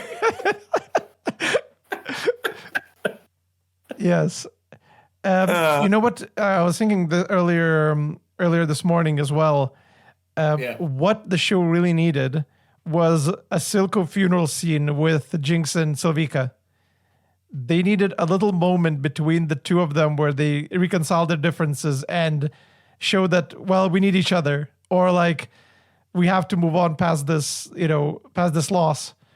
And then you're sort of building it up. Maybe they split apart afterwards, but at least there's a moment where you could have this moment where they're both having the funeral and it's just the two of them, and Sylvika Grumpy, goes off, leaves. But she also kind of maybe could even look back and be like, if you need me or something, I'll be there. Yeah. But of course, they're not that close in terms, but it's already sowing the seeds of their relationship being built. Whereas now they just seem to be like, I guess we're still a team together.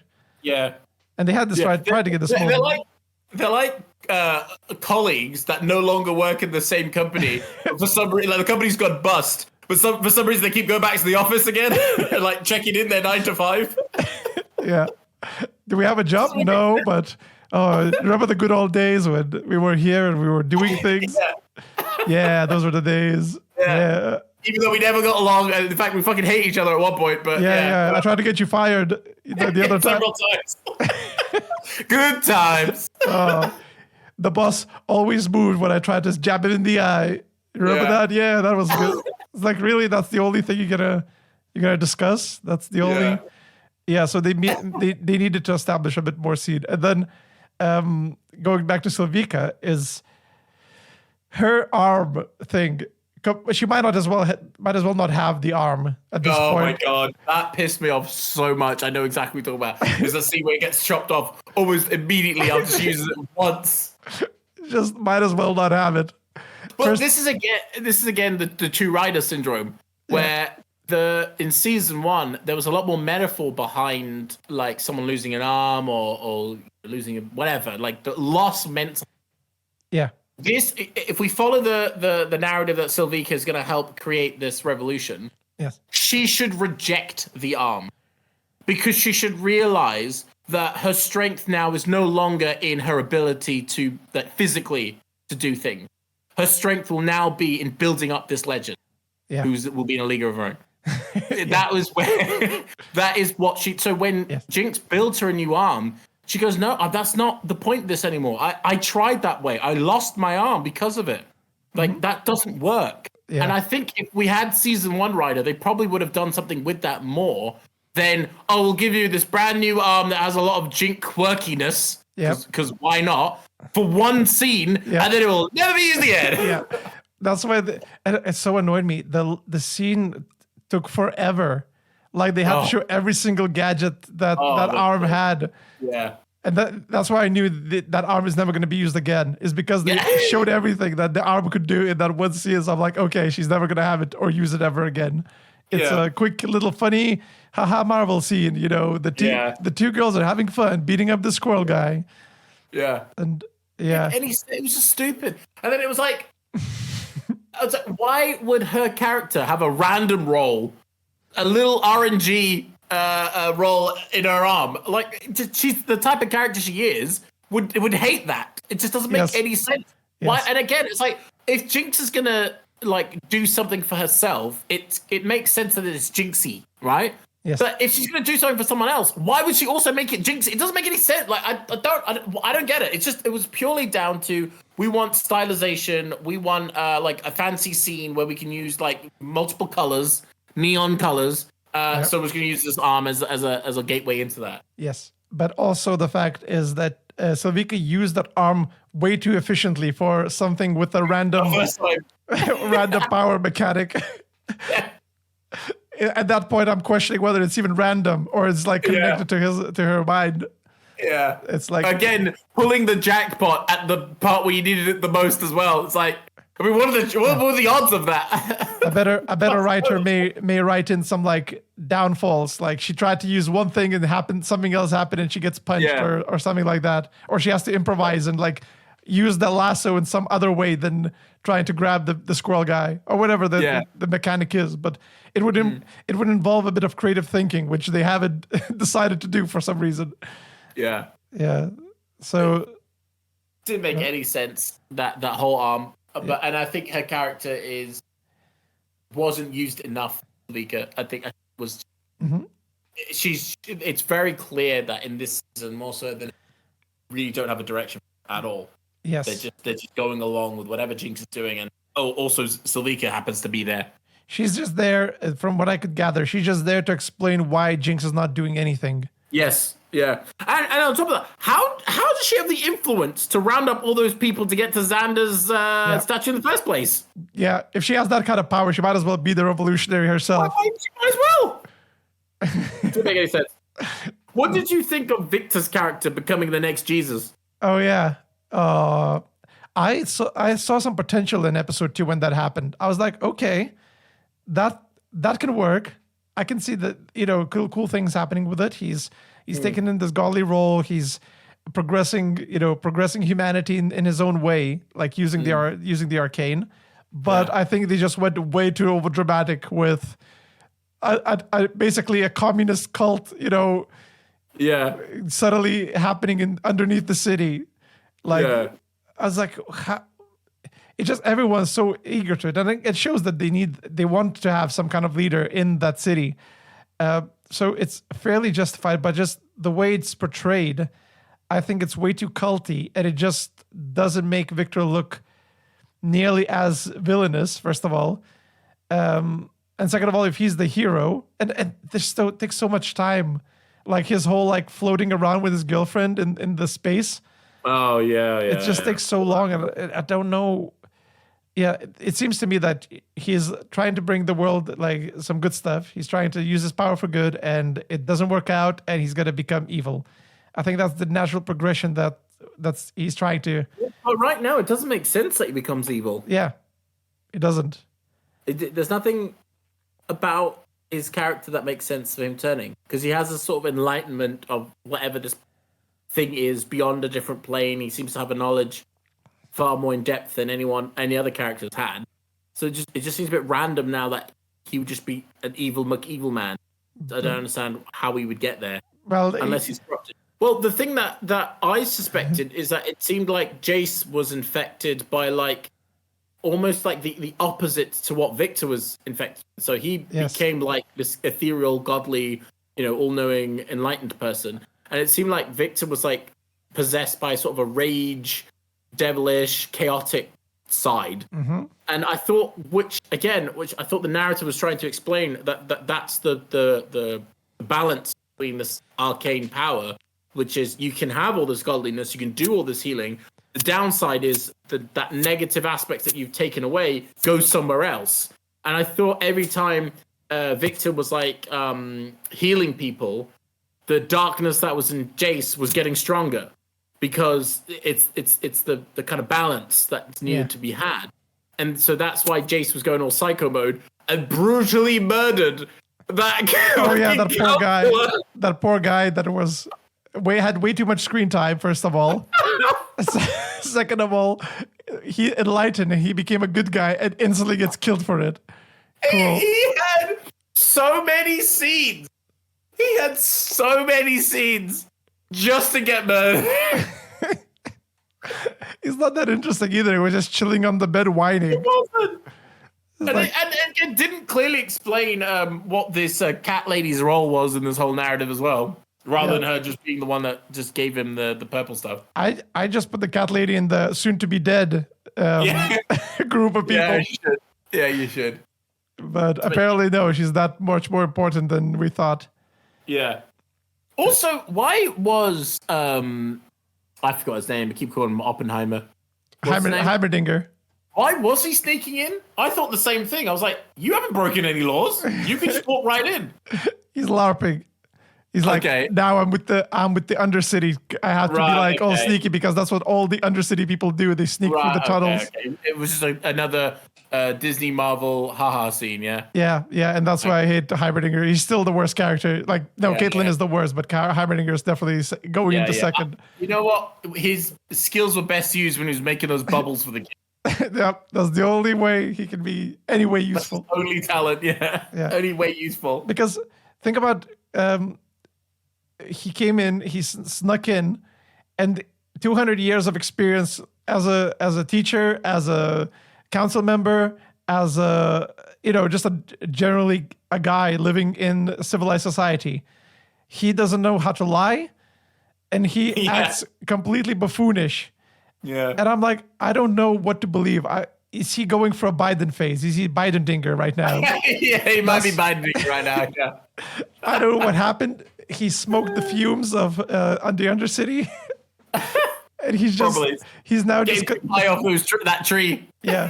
He's just the comedic relief. Like Echo and Jace are like trying to solve this mystery, and Heimerdinger is like, ooh, look, I could juggle a wrench. And he failed. Really on his finger. He hits his finger. Falls. Pants fall down. He trips over. Activates the arcade. Another bomb. Whoopsie doopsie.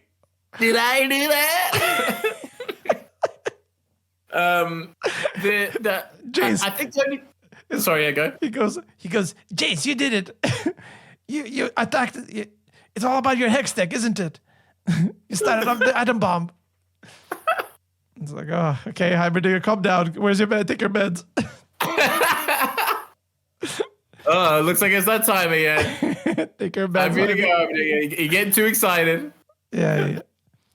The only thing about Victor was I don't understand what's the difference between what Victor's trying to do and what Echo's trying to do with the fireflies. I remember people. Yeah. What's the difference between those two communes? Because I was like, I don't know why they're not joining forces because they're basically doing the same thing. They just self-sustaining society that's healthy. Yeah. Well, he's not there anymore, so that's why. Who's not there anymore? Echo. Yeah, no, but like I'm saying that tree in that area, is like that. Oh yeah, they should be the Kree, not Echo himself, but Echo's the Firelights. Yeah, the people that they're basically the same ideology. I don't understand why we have two of the same type of people. We're building a self-sustaining commune with organic food and clean air. Yeah. Me too. Yeah, exactly. Yeah, me also. And then when Y and Jinx also decide to, hey, this commune is not half bad. I think we should join it and protect these people. Yeah. Okay, but those firelights, fuck those guys. Great. Great. And also, there are times where, like, Jinx, where, like, something X happens, and then it has that, like, scratchy, kind of notebook scratching kind of look and sound and thing. Yep. What confused me about that is I couldn't understand whether that was, like, Jinx remembering that she's Powder or becoming more Jinx. I didn't understand what its representation was supposed to be in season 2. She's just crazy. Because there were times where, like, when was it Vander or someone calls her Powder? Yeah. Oh, Victor calls her Powder, and she reacts to it again like that. And I'm like, wait, so are you becoming more Jinx because someone reminded you of Powder, or are you being reminded that you're Powder and therefore you're losing the sense of what Jinx is? Yes. Which one? No, they don't know. The writers don't know. Okay. Because once again, season 1 established it pretty quickly. The whole thing about Powder and Jinx was Vi has to decide, is she Powder or is she Jinx? And that's what Jinx is trying to decide as well, is do I embrace the chaos and just be the Jinx that I am, or do I try to reestablish the relationship that we had with Vi before, let bygones be bygones, and be a happy family again? And she's trying, the whole adventure between her and Vi and Caitlyn was there to say, like, no, this is not possible. We can't go back to the things we were, like the way things were. And that was also a running theme throughout. The advancements of Hextech, the advancements of Shimmer. That's a thematic, parallel between the Jinx and Vi situation. And that's why in the end, she sits down in the Jinx throne saying, I made my decision. I am wholly sticking to it. And I'm embracing, this. I'm embracing this name, which is what makes me confused that she's still having identity issues after making such a strong decision. Yes, I totally agree. Didn't make any sense. And there's the episode. One of the episodes isn't it literally called like "You Finally Know My Name" or something like that. I can't remember the exact. But it's like, well, that's a pretty establishing name to an episode that she's now fully Jinx. Powder is dead. Oh, okay, actually, Vander's back, so Powder's back too. Okay, bye. I told you, the writer just stole the script again. Yeah, it's such an obvious thing. They're just constantly fighting each other. It's that Star Wars sequel where J.J. Abrams is fighting against was the guy who wrote Knives Out. I don't remember. Fucking. Google that. Yeah. I barely watched Knives Out, let alone remember the writer of it. Yeah. He's Ryan Johnson. Yeah. Ryan Johnson, he wrote the sequel. Yeah. So it's like them two fighting over, like during the Star Wars sequels. Yeah. One established one thing, the other one came in and just ruined it. And then in the third movie, the guy reestablished it again. And it just feels like this whole season is just that. Just two writers fighting is just like, okay, now Caitlyn and Why? They kiss. They love each other. And then the other writer steals the script and goes, no, they hate each other. They have... Yeah. In fact, they want to shoot each other in the face. What? No, but they miss, and it hits Jinx's finger. But then Jinx comes to the realization that she's no longer Jinx. That was her Jinx finger. Now she's back to powder. But she's also having crazy moments, and she thinks that she's Jinx again. And also, I really liked Vander. Let's bring him back. Sure. Okay. Well, so we'll bring back Vander as a werewolf. No, wait, what? It's just like a erratic kid just jumping in every now and again. Oh yeah, and remember Jace, the moral, the hero of Piltover. Make him crazy with a superpowered hammer that's now evil. That's not what I was gonna say, but okay. I guess you have the script now.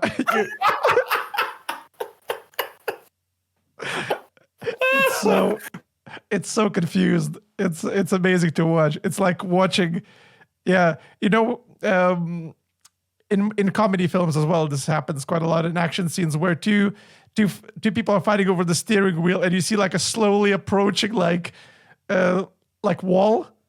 Yeah. And then they look at the wall, and then they try to pass the wheel over to the other person. And he's like, no, you take it. That's what the third part of Arcane is going to be. The writers had so many arguments, and now they're like, okay, we need to finish this. Anyway, here's your script. It's like, I don't want it. You take it. No, I don't want it. God. And you know what's going to happen? I can foreshadow it right now. Right? I've got no clue because the way episode 6 is ended, God knows where this story's going to go. So go for it. If this happens, I'm giving Arcane a 1 out of 10. Oh, okay. A 1 out of 10. Here's what is going to happen, and I hope it doesn't. I really hope it doesn't. Hammerdinger and Echo return, see that the whole city is on fire, including Zora and Piltover. They invent a time machine and go back in time to prevent all of this from happening. There's no way. That's my theory, because Echo is like the time traveler one. He has the power. You know what, though? I'm not even going to pull it past you. Maybe. Because, in the intro, you see like him reversing time. In the arcade intro, you see him standing there, that he jumps and does like a reversal. That's what. With who? Echo. What was it? Is there? Yeah. He has a little watch in his hand, and then he just like reverses time. That's what he does in the show and in the games. So I'm not surprised if he uses the power of the arcane to go back in time. Is this in the intro of season 1 or season 2? Season 2. God, I keep skipping the intros. Well, I don't know why you would skip Imagine Dragons, but... Oh my God, wait. Let me watch this now. Sorry, okay. Whilst you're talking. I didn't realize that there was a narrative in the intro. Yeah. Are you kidding I know they were just sitting there. I know in the intro they're just sitting around, but... Yeah, it's not. You'll see it. Yeah. It's like, oh, the misery! Everybody wants to be my enemy.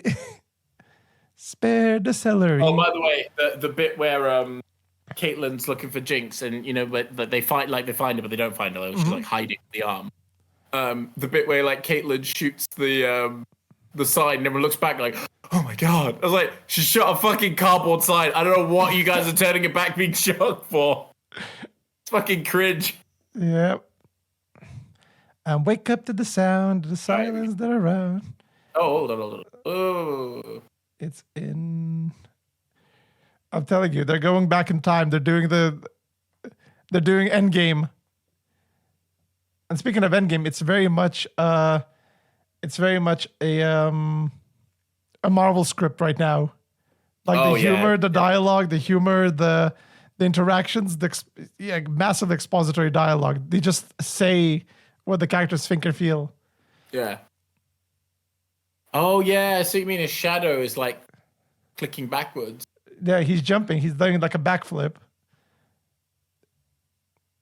I haven't seen. I think that was but yeah. In second 48. Yeah, he's running. He's doing a backflip, and then it glitches and goes back, rewinds. That's what I mean. He's gonna use like an ultra charge. We haven't even talked about Mama Mel and the Black Rose thing. Oh yeah, and normal Mel, not just Mama Mel. Yeah. She's. Which one do you want to go first? Do you want to talk about Mel's adventure that so far hasn't done anything useful? Mel is so boring. That whole conversation with her fake brother, it was so boring. I'm pretty sure I was on my phone for that bit. Like there was nothing about that was interesting. I didn't care.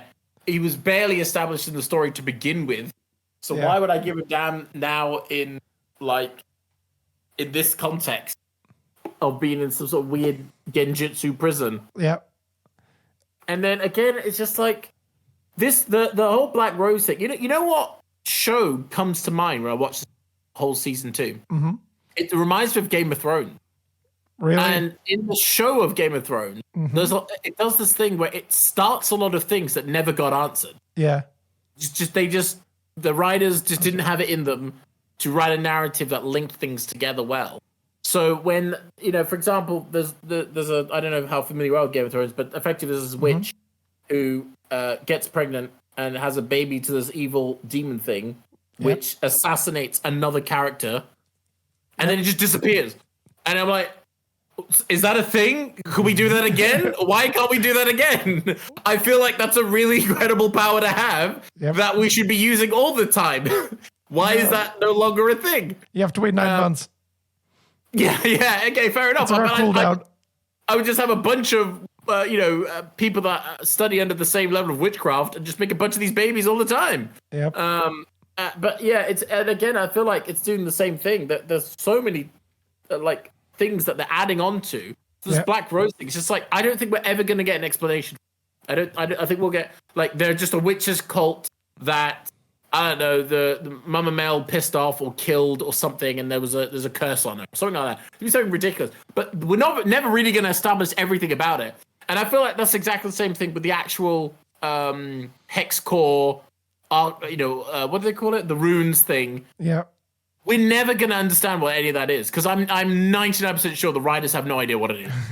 So it's never going to get explained. It'll just be like one of those things where it's like, it's too big for our small minds to really comprehend just how amazing and multi-universe this thing is. So it's best we just leave it alone. It's going to be the end narrative conclusion, I think. Yeah. It's going back in time. Again, Echo's going back in time. He's gonna stop the attacks. He's gonna tell Jace, I'm from the future. Don't use Hextech. It's gonna destroy the world. And then they're gonna lock it up. And then credits roll. And after credits, someone opens up the gate that was keeping the Hextech. Hextech will be back in Endgame. That's what's gonna happen. But if they introduce time travel, this show is so over. I told you, if that happens, 1 out of 10 instantly. Yeah. It's such a cop-out. It's an absolute cop-out. It's like, well, it's not about the destination. It's the journey that was the important thing. I'm like, no. I don't know where you were going. I don't know who. The third writer tried to come in and fix it. After the two had a fight and were fired by HR for having a fight. No one has have you noticed as well, the supposed bad guys of the show. Yep. What do they want? Are you asking me for the answer? I don't know. Yes, I'm asking me the answer because I haven't got it. Who are the bad guys? Okay, let's say Mama Mel. What does Mama Mel actually want? Oh, you're still waiting for the answer. Yeah. What does she want? She wants power and protection from the Black Rose. She was strong enough to kill the witch that attacked her. Yeah. She's desperate. That's what we were told, that she's desperate for power, she needs to have protection, and that's why. But she could have had it. She didn't need Caitlyn. She could have established martial law herself. Who was going to stop her? Yep. She already has the one guy in her pocket, and the other, she can easily say, Caitlyn is inexperienced right now. We need a real leader. Yeah, I'll do it for now. Yeah, and then once we establish a council, then I'll abdicate the power. But then she never does. I would even ask the endorsement of Kierman to be on my side as my supervisor in order to make sure that I follow the rules. And even I know I'm an outsider, so that's why we need her to be by my side. And I will also train her in the arts of warfare as well. Yeah, to be the strong leader we need. Yeah, and once we have Jinx, then I'm going to peacefully transfer my power to Caitlyn. Yeah. That's it. Yeah. And then, oh no, Caitlyn died in her sleep tragically. I guess I'll keep power then. Yeah. Once again, the Undercity has proven to be too dangerous for us to. Yes, exactly. Yeah. Undercity poisoned her. Now I'm gonna go in and gas them all. Yeah. I've got the key now. Yeah, Caitlyn transferred me the key as a token of my goodwill towards the Piltover people. A dying request. Because these people believe in anything. She said the same thing about the merchant that was killed. She's like, I was visited by a merchant in my private chambers when an assassin from the Undercity came over and killed him. They didn't kill me, but the merchant. Well, like no one's gonna investigate that. No one's gonna question it. Nope. Makes sense to me. Damn those Undercity people. And I'm gonna put in charge Caitlyn, the person in charge of the security in Piltover, who clearly failed to protect the merchant from being assassinated. But she's now in charge. Clearly, she didn't get enough chances to prove herself as the leader and champion of Piltover. So, once again, Mama Mel.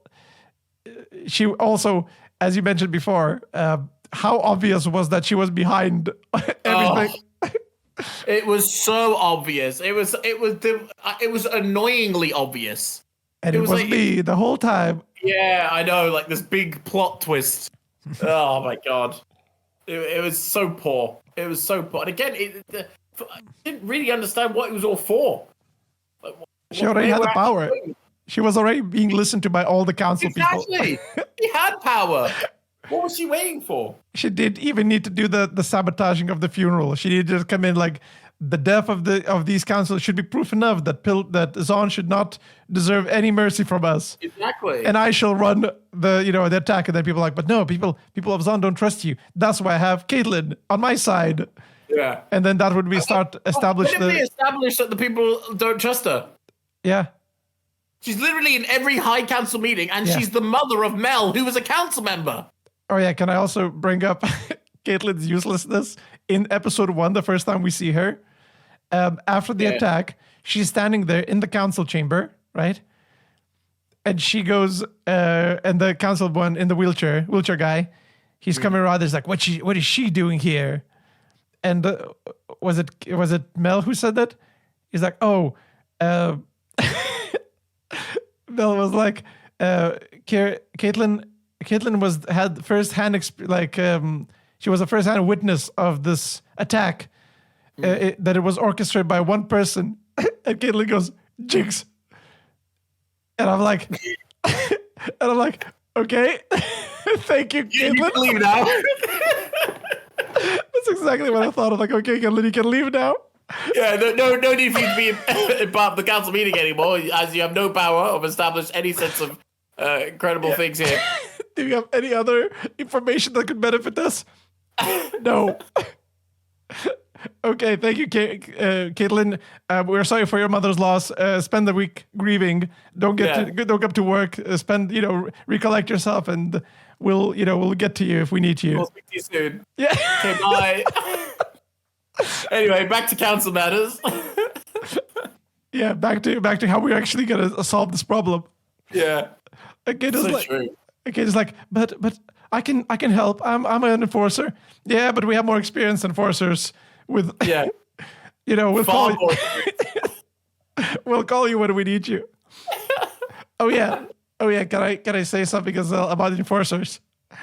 Yeah. What did you think about the scene when Jinx comes out from behind a box and goes, "This is me. This is Jinx. Come and arrest me." And then, and they don't know what she looks like. Yeah. Oh, it was such a crappy scene. It was another Disney. You're right. It's the Marvel Disney thing. Who are you? How do you not know? You're an enforcer.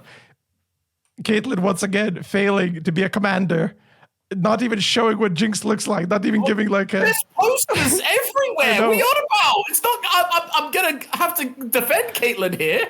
There is literally a wanted poster of Jinx in every place, everywhere, all the time. She's never not there. maybe That enforcer is just an idiot. maybe they don't have posters in Piltover, and that's where that enforcer is stationed. Maybe. So she just heard like, oh, I guess there's a yeah. Should I believe you? I don't believe that you're here. Like, even if it's not here, it's a clearly undercity person in Piltover right now. Yeah. In trying to hide behind in your territory. You should already arrest her. You should have not even listened to her speech. Just like draw your gun out and arrest her. Yeah, that was such a cringe scene. I was It was. I was like, am I watching Marvel like Multiverse of Madness again? What is this? Is this Ant-Man? I know. I think it's like the most disappointing thing about it is and why I couldn't get on the bandwagon of Jinx becoming a revolutionary leader is because I mean, you could probably argue this for Vi as well, but at least they've established some stuff for Vi. But Jinx doesn't have goal. She doesn't have purpose or a reason. Yeah. And so we're seeing these two reasons in conflict, and there needs to be a resolution. And I think like a good like kind of modern example of like characters that do this well or like written well is I'll say mainly the comic book versions, not so much the video, TV or film adaptations, but Charles Xavier and Magneto in the X-Men series have really good points each that don't work together. Yeah. So Xavier goes, the only way we can really get peace for our people, for all mutants, is by finding a way to coexist with non-mutants. And once they realize that we're not a threat, that we're not a danger, that we can work together, then we'll get harmony. Magneto goes, it doesn't matter how much we try, their fear of our power will always make them want to harm us. We'll always be weird, we'll always be different. And because of that very nature of humanity, they'll always want to kill us, destroy us, or, keep us down as second-class citizens. And the only way we can establish safety for ourselves is if we become the powerful ones and they succumb to our will. Now, both are kind of valid in their positions. Oh, hello? Now, Now, Nev, quick, if I may intervene here. Yeah. That was what was happening with Vander and Silco. Yeah. That was literally their disagreement. Exactly, yeah. Anyway, continue. And so for me, like, when you establish the characters, effectively, narratively, or the history of narratives, really good narratives don't have necessarily a direct good guy or bad guy. It's when two goods are in opposition is where you get a lot of interesting conflict. Because it means that the audience, depending on their own personal beliefs or politics, can pick a side without feeling like the other side is wrong. And there it makes it much more difficult for you to kill your opponent because you don't think that they're wrong. You just disagree with the way that they're trying to get to a particular conclusion. Yeah. And I feel like that's what needed to have happened with Vi and Jinx. And if you want to mirror the characters of Xander and Silco, then that's what should have happened, which is effectively she becomes a revolutionary leader because she says the system doesn't work. The way the enforcers behave, the way that Piltover acts, the way they treat us, they treat us like second-class citizens. It doesn't work. We have to fight back. There has to be an element of strength so they respect us. Yeah. And then Vi's side is every time you flex a muscle, they see that as another sign to destroy you. And the only way we can stop that is if you stop the violence and be the bigger person. Yep. You know what I mean? And then it would be more interesting as when they, are at odds with one another. So their physical fight is not just a fight of strength, but a fight of philosophy, of position. And every time they encounter each other in a fight, in a physical fight, whoever at that time has the strongest will, i.e. whoever believes in their cause the most, should indirectly win the fight. Because the other person may be like going through a sense of identity or questioning, or maybe they realize that someone in the organization is doing the opposite of what they requested, and they realize that there's more flaws in the system that they had created than they thought. So therefore, they lose that next encounter. But then when they change, or they become a better person, or they get better people around them, or they get rid of that other person that affected them, then they can win the next fight. Because, like you can have this idea where the philosophies kind of go back and forth depending on where they're at narratively, and what they've discovered about their own communities and their own positions.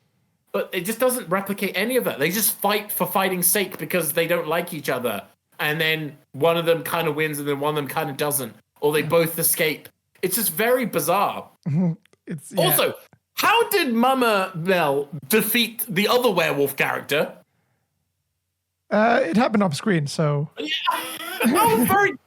Because I thought the big twist to the whole season, which is what I was getting excited for, is that we're going to kill her off. Yeah, would have been interesting. What's his name? Singe was effectively going to use these very bizarre bioweapons as a way to scare everybody, because he's letting that loose in the Zon and in Piltover.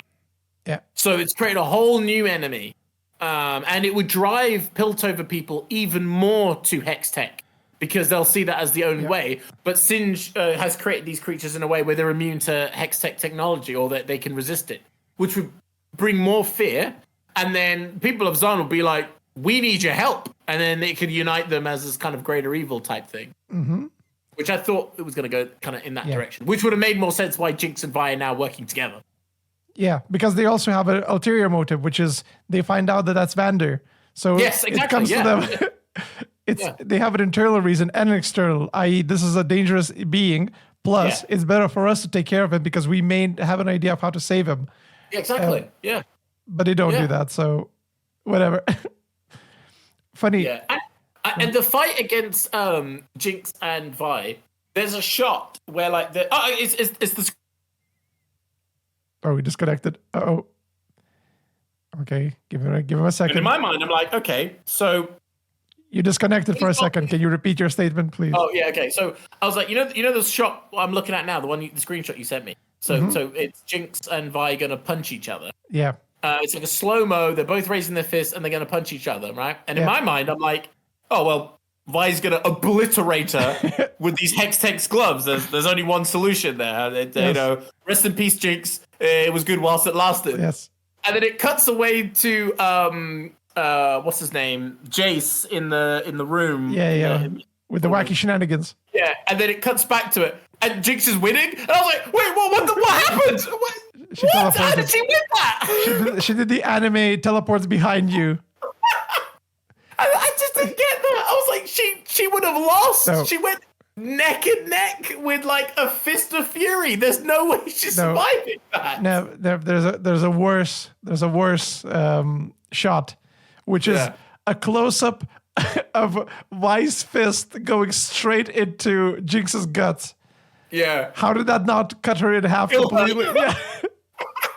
Obliterate her internal organs. Even worse, when the shot of her punching Vander cuts his entire face in half, like his body is cut in half. And it heals. Yeah. So what's up, creators? Did you forget the writer 1 had the charge of that shot and writer 2 had the charge of the other shot? Is this what's happening? Yeah, there's something happening here between the two. I'm telling you, it's why and Jinx are fighting over the script. It is. These characters have actually entered our world. Oh yeah. And they're now writing their own script, and it's them battling it out. Yeah. Also, while you were talking about the battle between like the positions they take on, like as Piltover and Zon kind of representatives or heroes of that, I kind of figure out how they could do the revolutionary thing that might work.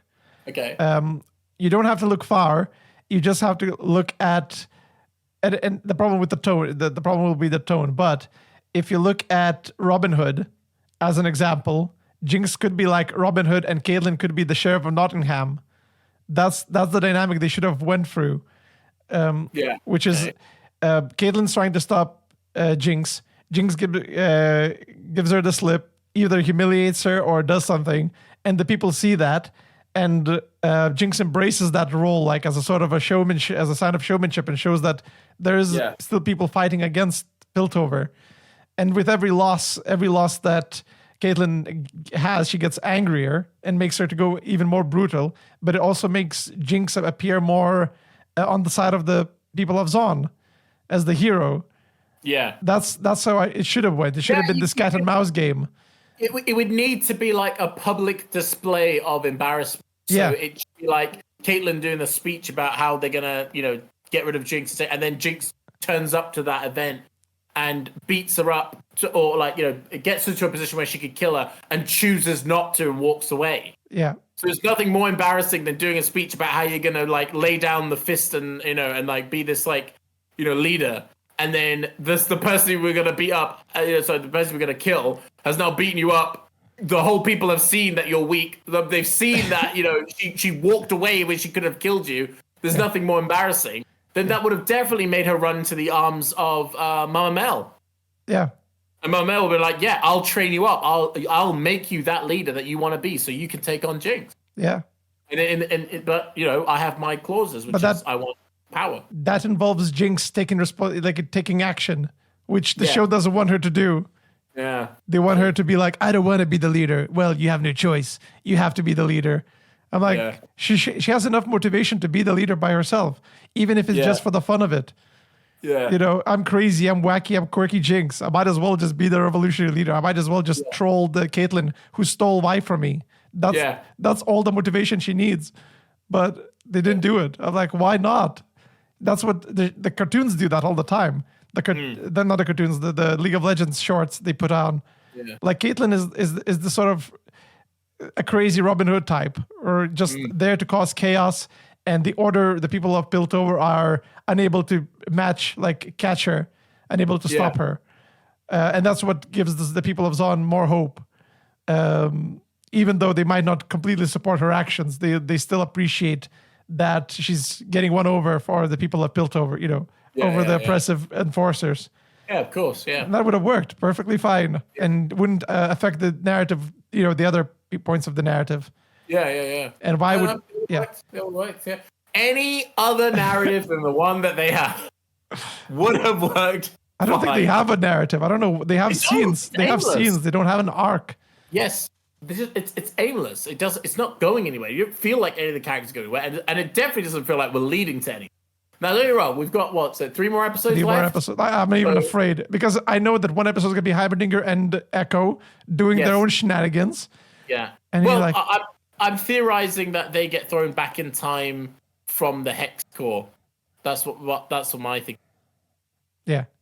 So instead of it being effectively, I think they're going to wake up in a really old time period, where they're going to discover more about someone who tried to do this before and it all went horribly wrong, justifying Oppenheimer's position.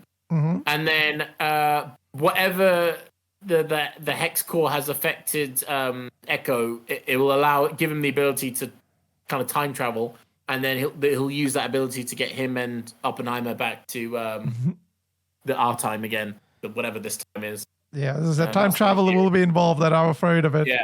I'm afraid of that. I don't think it'll be time travel within this time. I think it'll be really far back to understand the ancient runes and all that stuff. Probably, that magician that Jace keeps talking about. Yeah. Oh God, he comes in and saves the day. I will, again, 1 out of 10. Put it again. Yeah, go on. Also, haven't established where Mama Mel's guy, where does his magic come from? It's another hex that got a copycat. Rune magic. Where's all that rune magic come from? And again, what baffles me is, why was Heimerdinger so against hex tech when he was like, oh, there's so much we don't know, blah, blah. But we've now established we've got rose magic. Yep. We've got rune magic. Yep. And the rune I'm specifically saying is the guy who has writings on stones. Yep. And then we have actual runes. We have wild runes and another type of rune. And then hex tech. And then we have what did the Singe make again? What was that one called? Shimmer. We've got plenty of different types of. Why is hex tech any different? Why is that something more to fear? And again, for me, what science does Heimerdinger do if not utilizing all these free sources of power to achieve great things? It's what science does he do? What's his achievements? Because they're still using. It seems to me they're still using some form of a coal or oil or something to power this. Yeah. So someone's mining and they're creating carbon emissions, so it's not exactly like a green energy solution. So he's just a pro-industrialist. That's all he is. Yeah, he's funded by big oil, by big coal. That would explain things. Yeah, because Hextech is effectively a battery, and he's against any sense of like, eternal energy or like battery or self-sustaining. Yeah. So he seems to be pro fossil fuel if they have them or whatever they're using as their energy source. Also, what do you think about Heimerdinger never even bringing up that I was right? It's all going to hell now, Jace. He's like, oh, I guess you have to crack a few eggs to make an omelet. Yeah. I'm like, I'm sure you've been a bit more vindicated for like your warnings. Yeah. But maybe he's not that type of guy. Maybe he doesn't. He should at least be like, that's water under the bridge. We need to solve this problem now. Yeah. And he's useless to the story. He is utterly. He has no contribution yet. In fact, if he wasn't there, the show would have progressed faster and had more time to establish other interesting things. Because we would have had the stupid scene of him like hiding in the vents. Oh god, that takes so long. Every time.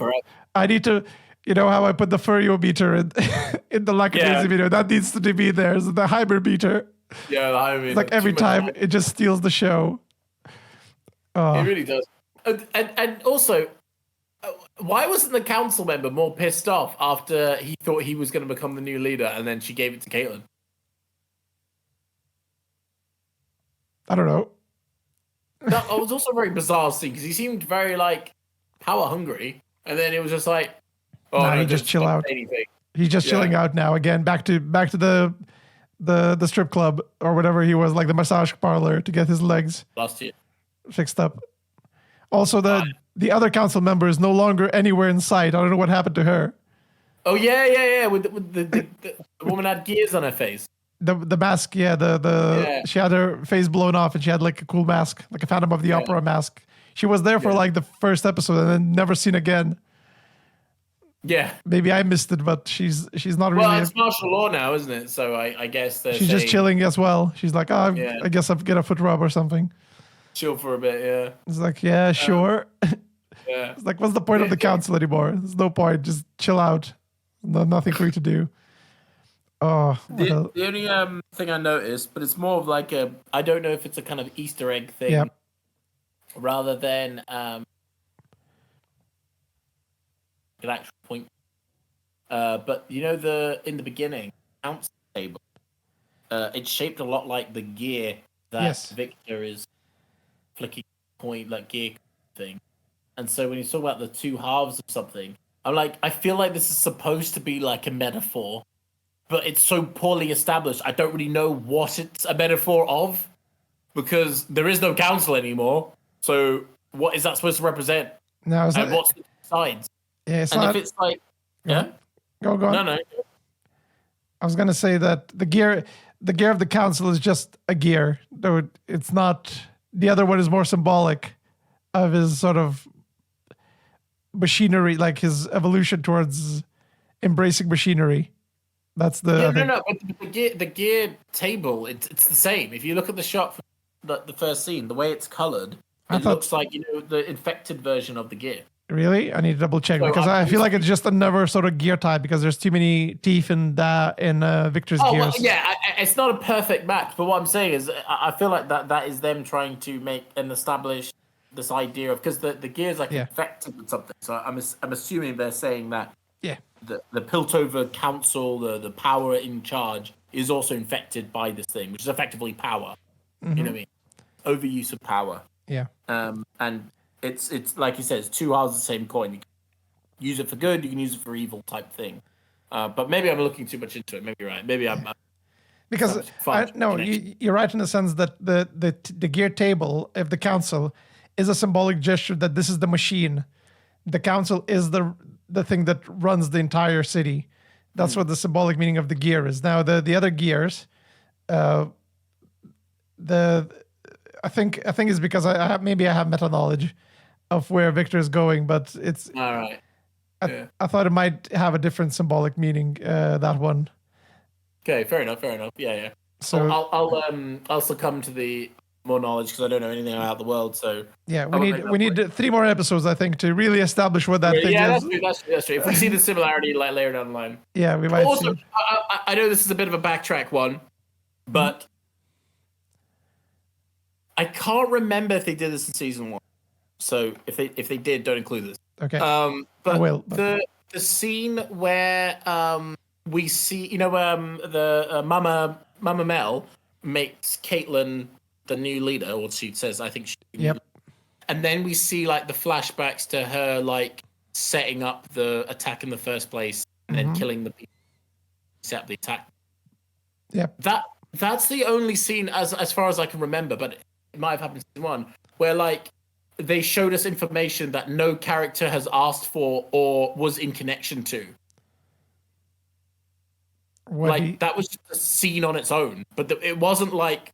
No, it wasn't established in season 1. That's just because it was weird, that scene, right? Like it didn't make any sense because we should have had a character discover that she was connected to the thing, and then we could have had like a kind of recreation flashback of what we thought happened because a character actually like discovered that.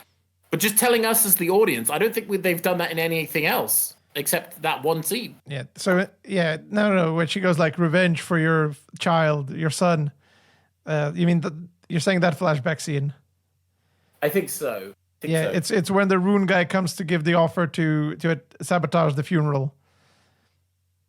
Yeah, no. So when Caitlyn gets power, like the she's gonna nominate Caitlyn. They have the flashback thing there. Yeah. That's what they're showing it. Yeah, and then but for me, I don't remember them doing that in any other episode of like showing information that a character hasn't uncovered. No, just an additional. It's an additional scene of like this is what happened.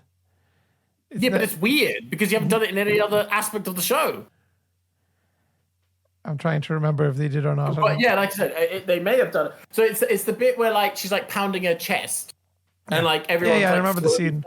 Yeah. That it was that bit, and then it just randomly starts showing you like the flashback of like. It was her all along. Yeah, and it was like, what? Yeah. I was like, okay, yeah. It's weird for me that, I don't. Maybe they did establish it. Again, you don't need to do scenes because we already know that Mama Mel did it. I know. It's not a useful scene whatsoever. Yeah. Unless it's for people who are a bit slow on the uptake. But then again, the amount of complicated side stories everything has, I feel like people will still be confused. Yeah. It's like, okay, so we're following plot A, which is Caitlyn versus Jinx. Plot B, Black Rose. Plot C, Mama Mel's, get rise to power. Plot D, Wise, I don't know, just existing. Yeah. Plot D. Plot E, coming back. Yeah. Plot F, Heimerdinger and Echo traveling somewhere else. Yeah. Plot D, Jace being corrupted, but not. Kind of, maybe. It's like I'm pretty sure there wasn't that many like side plots in season 1. I feel like we had a good handful of like the scientist team, the Silco team, the Vi versus Jinx. Yeah. And I think that now we've already established that. Like season 1, if you had to like narrativize it into one like kind of sentence, is misuse of power. Yes. Whether it's a metaphor, whether it's physically, whether it's a new power, whether it's, like the powers that be in terms of government systems, it was just misuse of power. That's how you would see it. And everything led towards it to the point where, Jinx sends that rocket bomb thing. Yeah. Like everything leads up to that quite coherently. But this season, it doesn't have any idea where it's going. And all it's doing is trying to establish more things that it will not be able to answer by the time we get to the end of it. And Heimerdinger, last scene, everyone's like established, like things will never be the same. And then Heimerdinger pops out of a portal. I am back, guys. What did I miss? Heimerdinger. The end. Oh, jeez. That's all for now, folks. He's like, I told you Hextech was bad. It's just like, yeah, but I don't know if I had to sit down the writers. I'm assuming there's more than one, as I said, even though it shows one writer.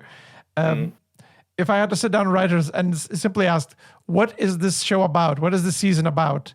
Can you tell me in one sentence, please? What is it? I don't think they could. No, it's impossible.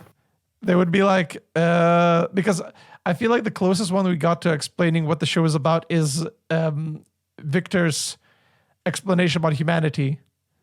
Like anger, rage and anger and love are both sides of the same coin.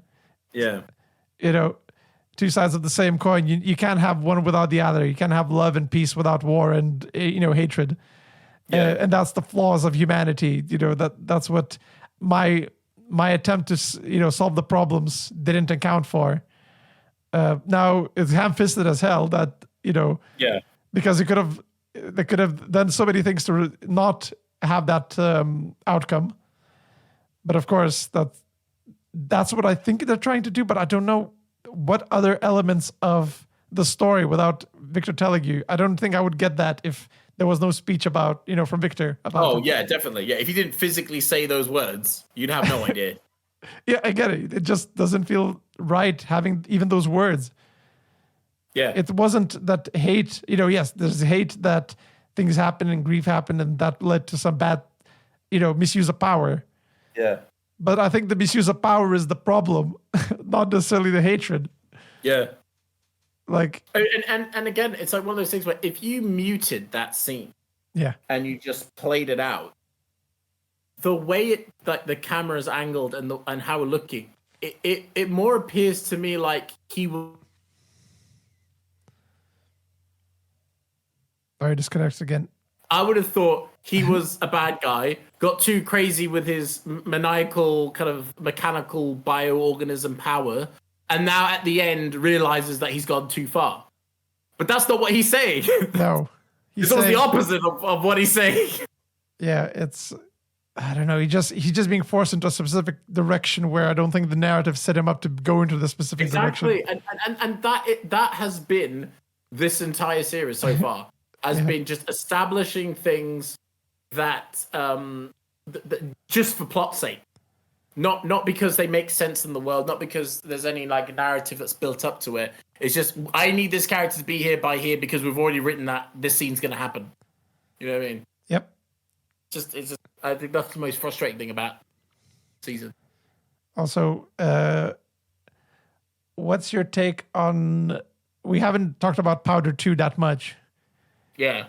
As I said, my theory is that she's in on everything. She's the Madara. She's working from the shadows. Yeah. Because she planned everything so well. She's like, I'm gonna get close to Jinx. I'm gonna get her to trust me. I'm gonna turn her into a revolutionary leader. And then yeah, she's gonna be. I'm gonna take over Piltover. Not Piltover. I'm gonna take over Zon through using her as my proxy. That mute girl. She's probably not even a mute. I don't trust her. Why did she sacrifice herself then? Because she realized her plan was failing. So yeah, that's what it was. She's like, okay, at least with my final act, I will make sure that Jinx will be in power, and then I'll control her through the arcane or something. I don't know. Look, it makes as much sense as the current writing, so don't blame me. I'm working. No. You're right. I'm not gonna go. To be honest, Powdered 2, it was really showing a writer's weakness. Because what they wanted to do was go, okay, we've got this character who is gone crazy, they've gone too far. How do we bring them back? Because we need like that wholesome family moment. Yeah.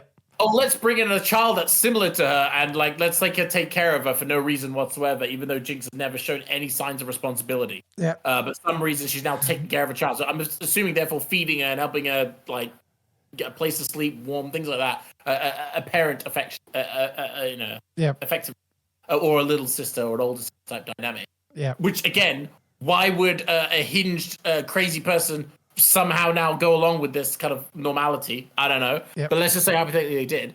It's like the writer didn't know how to bring Jinx back and how to reestablish her as someone that's going to be caring, or like the elements of powder being invigorated. So it's like, oh, we'll just make a mimic of that, and she can see her younger self in this character.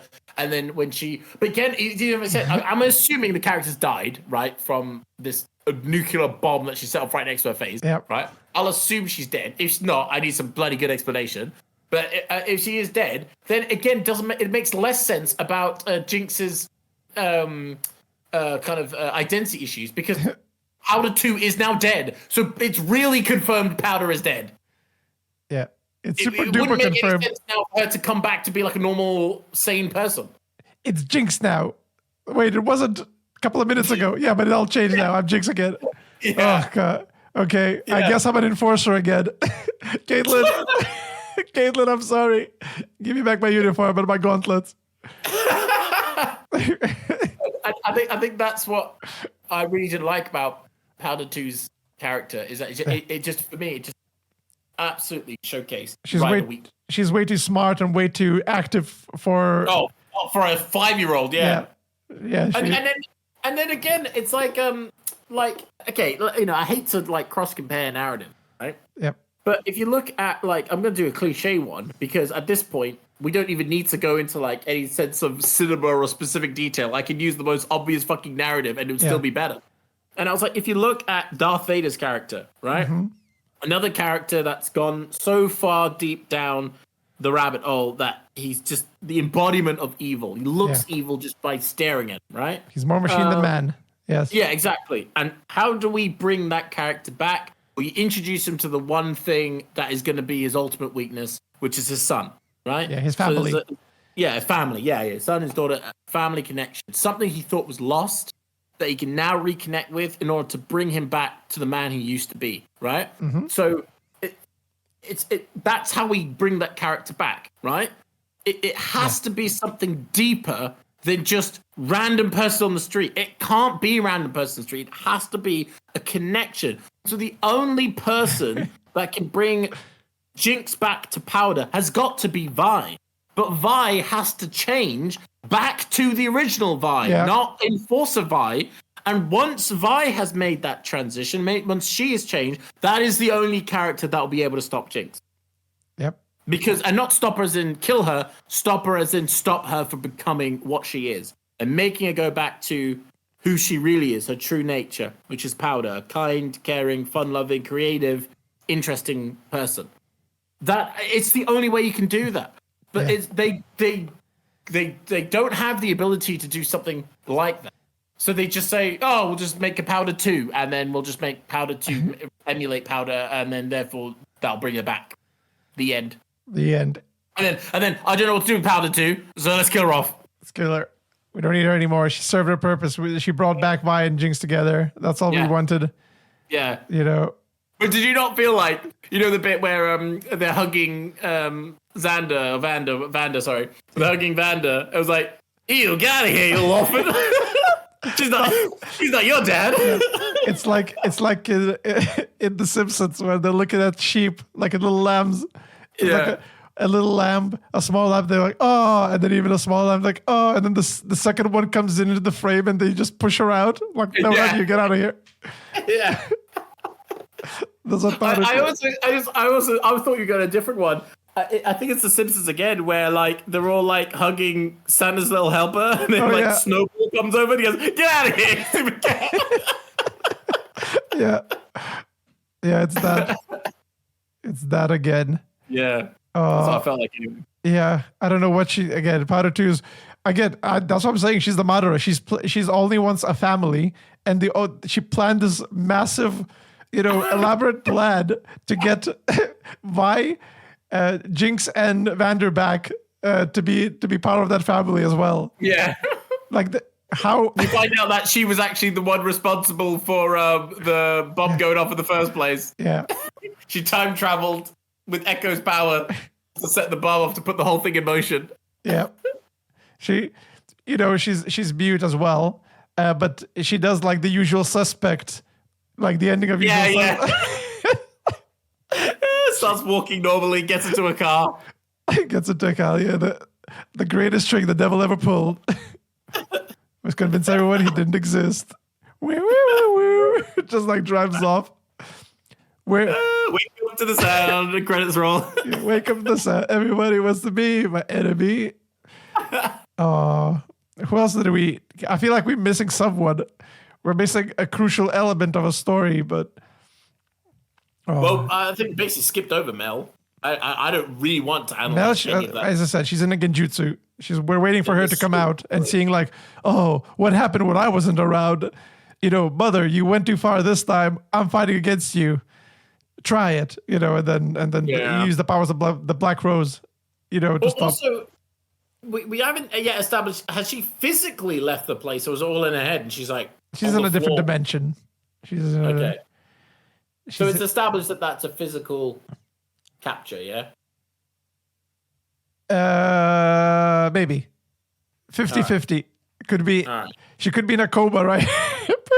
I know that the mum said the Rose people have got her, but could have put her in a genjutsu, but then physically removed her body into another place. Or afterwards, is that an original travel thing? Which again, I don't know why that's not more used if we know that exists.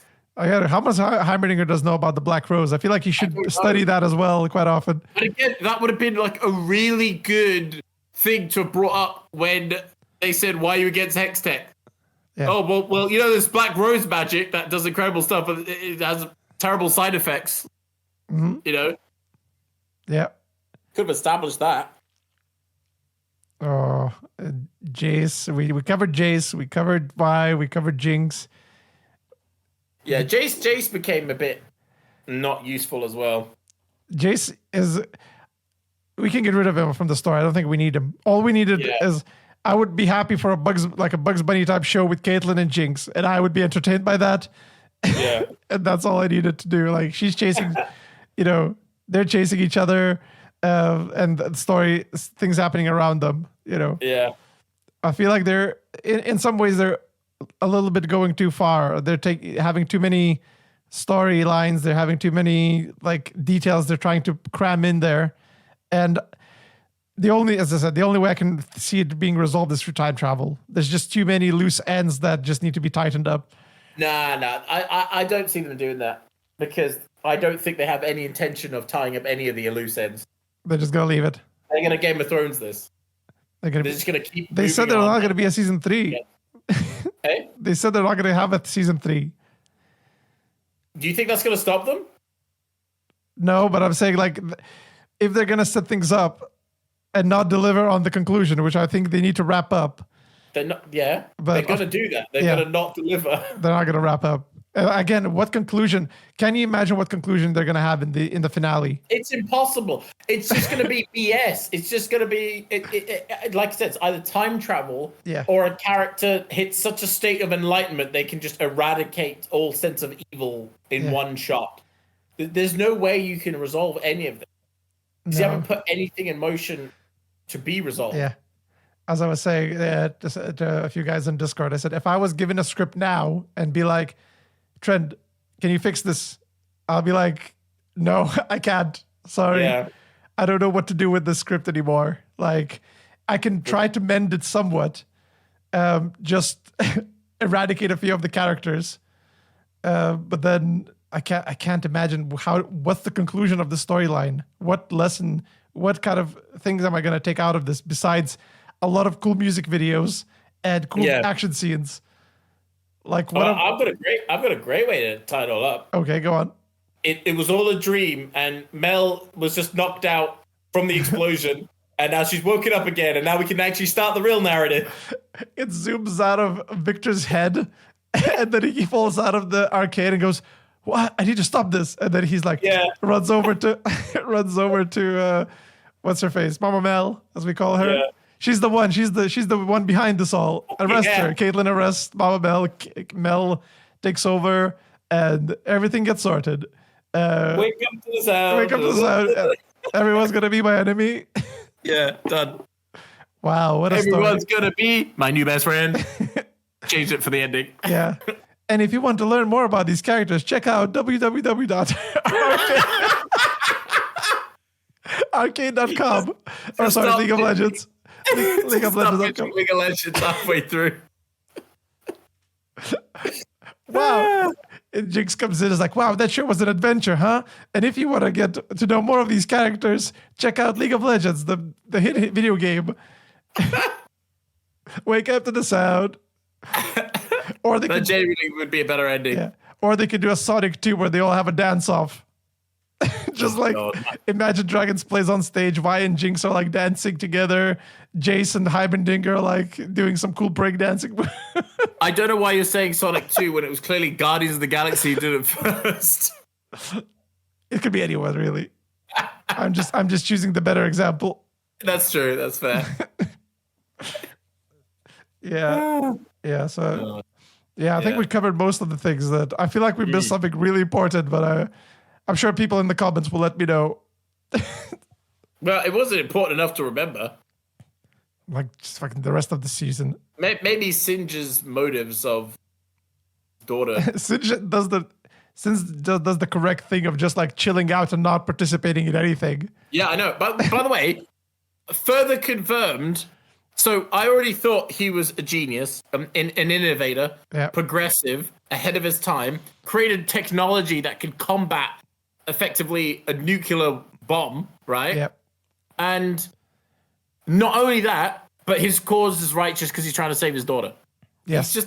He's one of the best characters in the show. The show is trying to make him out to be a villain where he isn't. Yeah. The only reason we think he's a villain is because he's got a messed up face. That's it. It's just bias. Yes. And also the funny thing as well, now you reminded me of another stupid Caitlyn scene. One of many. One of many stupid Caitlyn scenes. Singe is working for their side. I don't know if you remember that scene. Yeah. Mama Mel is like, all right, is this gonna find the werewolf guy? Is it gonna find Vander? He's like, it will, approximately. And then Caitlyn comes out and points her rifle at Singed.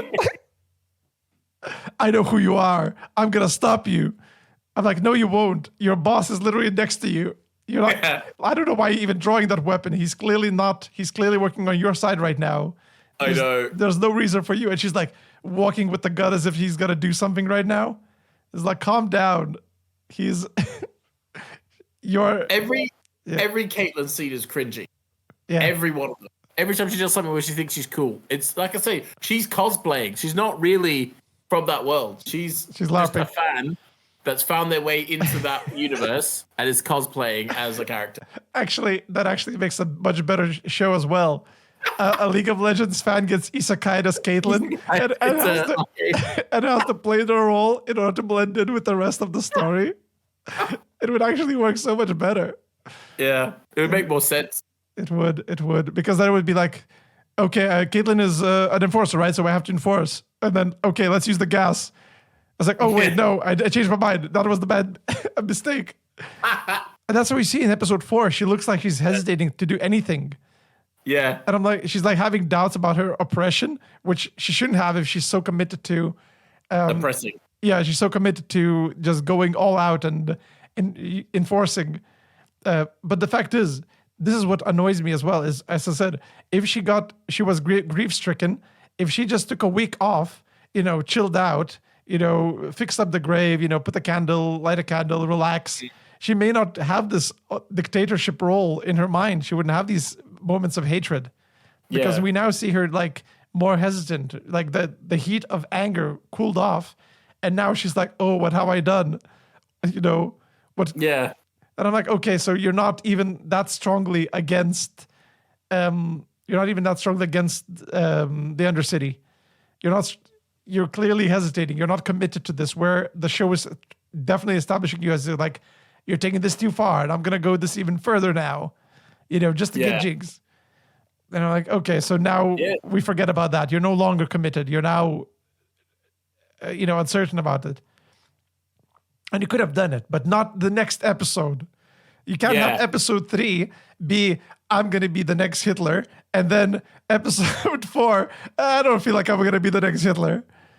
I don't feel like Hitler in today. Yeah. The ginger girl is like, no, I love you when you're Hitler. I was like, when did we establish that she's the one who's also like pulling the strings? Yeah, I know. Another Mamoru Uchiha. Just like, how many are there? Who's pulling the strings? Why are these no-name characters somehow important now? I know. And that's what shocked me the most this season is the bunch of no-namers that have gotten far too much airtime. Could it be the like OCs for the writers? The writers OCs like, who cares about Jinx and why? I want to talk about Ginger Girl. She's my favorite. She's my waifu. You know. Yeah. Maybe. I also felt like the budget must have been smaller on this. Because I feel like a lot of the time the stylization and the music videos and the they'd use like more still frame. I think that's just the way to save on animation. Yeah, I mean, which again, I'm not gonna have a go at them for. I understand that you have to blame the producers who worked on all those things. Couldn't get the funding in. Couldn't use by the budget. Yeah. I get that. So I'm not. I understand that it's difficult to make an animation. But I think that's why it's even more important that each frame does something that does more than one thing. Yeah. Which again, I keep pointing out in my videos, like, and maybe I wasn't prominent enough. I said, every scene matters in these shows. You can't waste time dilly-dallying, faffing around, having your little, victory lap. You have to tell a story, focus on the important things. Do we really need, this scene? Do we really need the girl, the Powder 2? Do we really need the Ginger Girl for this long? The arm fight scene that went on for like 20 minutes. What J.R. Martin does very well, when he realizes that he has no story to tell with that character, they just kill him. He's like, I'm already bored of this character. I have no other reason to keep them around. Dramatic ending, something dramatic happens, they die. Yeah. And in this show, they established a bunch of unknown, no-name characters, and they're not willing to get rid of them. They're overstaying their welcome, and that's why I said, that whole team had to die when in not ceremony. The second time they get attacked, they think it's from the underground. The green guys, they got the green tubes. Yeah, but it was actually the plot from Mama Mel. They should have died there. That gang. There was no reason for them to live there. Yeah, that team, and I thought that was establishing again. Writer number one establishing that it's going to be dangerous for the enforcers. It's going to be dangerous for the other enforcers. So they should cut them off and go after Jinx alone. And then Caitlyn would be like, "No, we need all of them. We can't let Jinx escape." And that decision would cause the enforcers, those enforcers, to die, which will cause the conflict between Vi and Caitlyn. Yeah. We took this too far. We're no longer in control. We need to regroup. But we can't leave Jinx. We can't leave Jinx. We have to go after her, even if it's just two of us. It's like, but our friends need help. It's like, no, my revenge comes first. And then, when did you become crazy, Caitlyn? You're not like the woman I loved. And then that's what the conflict is. Caitlyn, Vi goes to help. She puts her revenge aside. And that's why you could even have the frame of, as I said, Caitlyn leaving Vi, like a nice little wide shot. She's just exiting the frame, leaving Vi with the enforcers that she befriended. Ironically, the people the enforcers she hated now were her friends that she's protecting. But no, they just forgot about them. Yeah. And again, no reminiscence or like flashbacks to her own squad when she was younger, because they're basically the same type of characters. Yeah. You know what I mean? Yeah, they could have had more like bantering between the enforcers and Vi, and Vi really getting a hang of like, okay, this is actually reminds me of my old family. You could have had those moments, but you didn't. So I guess we just have to take your word for it that these guys are buddies. I think they're buddies. Yeah, but I think Anyway, 3 out of 10. So far, not good. It was 4 when the first 3 episodes came out. It dropped down to 3, and we'll see how the story concludes. Whether it's gonna go back to 4 or. Are you grading this independently of season 2, or is this inclusive of season 1? No, season 1 is 7. I'm happy to put it there. I'm happy to put it slightly, a few points above Sonic the Hedgehog 2. Okay. It does more than an average film, whereas this one does way less than an average film does. or an average story. So it goes at 4. There's some elements. As I said, one of the writers is a good writer, or the director is like trying to get something but just keeps failing every now and then. So there's still benefits there, but it's just not enough to pull it like above an average story, an average visual media. Yeah. It's just trying to be too many things. It's trying to be telling too many stories, and it's not focused on any kind of overarching narrative. It's just separate scenes. It's just meant for YouTube Shorts and for music videos. It's an ad. Yeah. It's an expensive ad that pretends to be a story. Yeah. Whereas the season 1 was a story that had the franchise name on it. Those are the pinnacle differences between the two seasons right now. Yeah, I agree. But I definitely put season 2 at the 2 spot out of 10. Yeah. Brutal. Yeah, I don't think it would justify a 3 or a 4, right? I mean, but again, 1 is Bullet Train, and I feel like Bullet Train. Yeah, that's why I didn't put it 1. And I feel like Bullet Train is a good example of like nonsensical scenes intertwining, trying to like be a story. I haven't put it at 1. I put it at 2. It is better than Bullet Train, but I don't know if I could comfortably give it a 3. Yeah. Even if I thought episodes 1 to 3 were not as bad. Yeah. I think 4 to 6 were just so horrendous. I feel that it's made me look back at 1 to 3 and go, what's the point in watching any of this? Because it wasn't leading anywhere anyway. Yeah. To be fair, I might come to your side on the 2 part. I'm holding it 3 as if like, I mean, who am I kidding? There's nothing's gonna improve this here. Like I'm seeing the signs. There's too many broken ladder like steps to go anywhere. Yeah. So it might be a 2, but I'm happy keeping it at 3 for so far. But I'll have to think about it more. I feel like 2 is too harsh still. But fair enough. The amount of nonsense. I'm always a harsh critic. The 3 hours that we discussed. Can you actually, before we finish, I don't think because this is going to be so much shorter now. Are there any positives of season 2 so far? Positives. The effects are nice. There's some good composition. I think the returning shots of Robot McClockface are very needed, and it's helping me get over the tragedy and trauma of such a big loss. Yeah.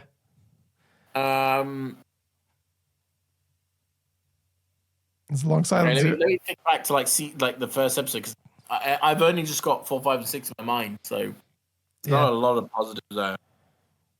Yeah, I'm struggling as well a little bit. What I would say is, I said, there's a lot of nice shots that look good for the wallpaper for your PC, for your gaming PC. Yeah. There's a lot of over-stylized shots.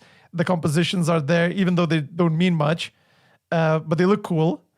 Therefore, at least it's a little bit visual eye candy, but without the meaning behind it, it's very superficial. It's like praising any Marvel film for like having cool explosions. Yeah. As like, that's a good movie. And like, okay, it's better than not having those things, but the things that, those things are not worth praising if they don't have context, if they don't have value. Yeah. It's the same reason why, again, if I talk about the pilot animations or like the Hasbro hotels and Lackadaisies, it's just spectacle after spectacle, and they don't focus on the story. And I feel like Arcane season 1 was more than that, and now season 2 they're just going back to those. Facts. Yeah, they're stepping back significantly. Yeah, I agree. I think you're absolutely right. Yeah. So not a lot of positives, I'm afraid. I'm trying to think of at least one before we go. Like I want to seem like a complete Debbie Downer, but Singed was not ruined as much. Yes. Yeah. Okay. Yeah. Singed was a positive. Yeah. Singed was a positive. Yeah. I liked his things so far. He's kept consistent from season 1, and now we just know a little bit more about him. That his main goal is to save his dying daughter. So I didn't mind that. I wasn't upset with getting a bit more flashbacks to Xander and Silco and Violet's mom. Yeah. Sorry, Vander. I keep calling him Xander from Buffy. Vander and Silco. I think, to be honest, I think there's more of an interesting story there than this current series, which is how did they establish Yeah. their little group, and what happened to. I know she got killed by enforcers, but like how? What happened to Vi's parents and things like that. Well, Vi's parents is the mom. I genuinely thought there was going to be a little bit of twist. It was Vi actually going to be the biological daughter of Vander.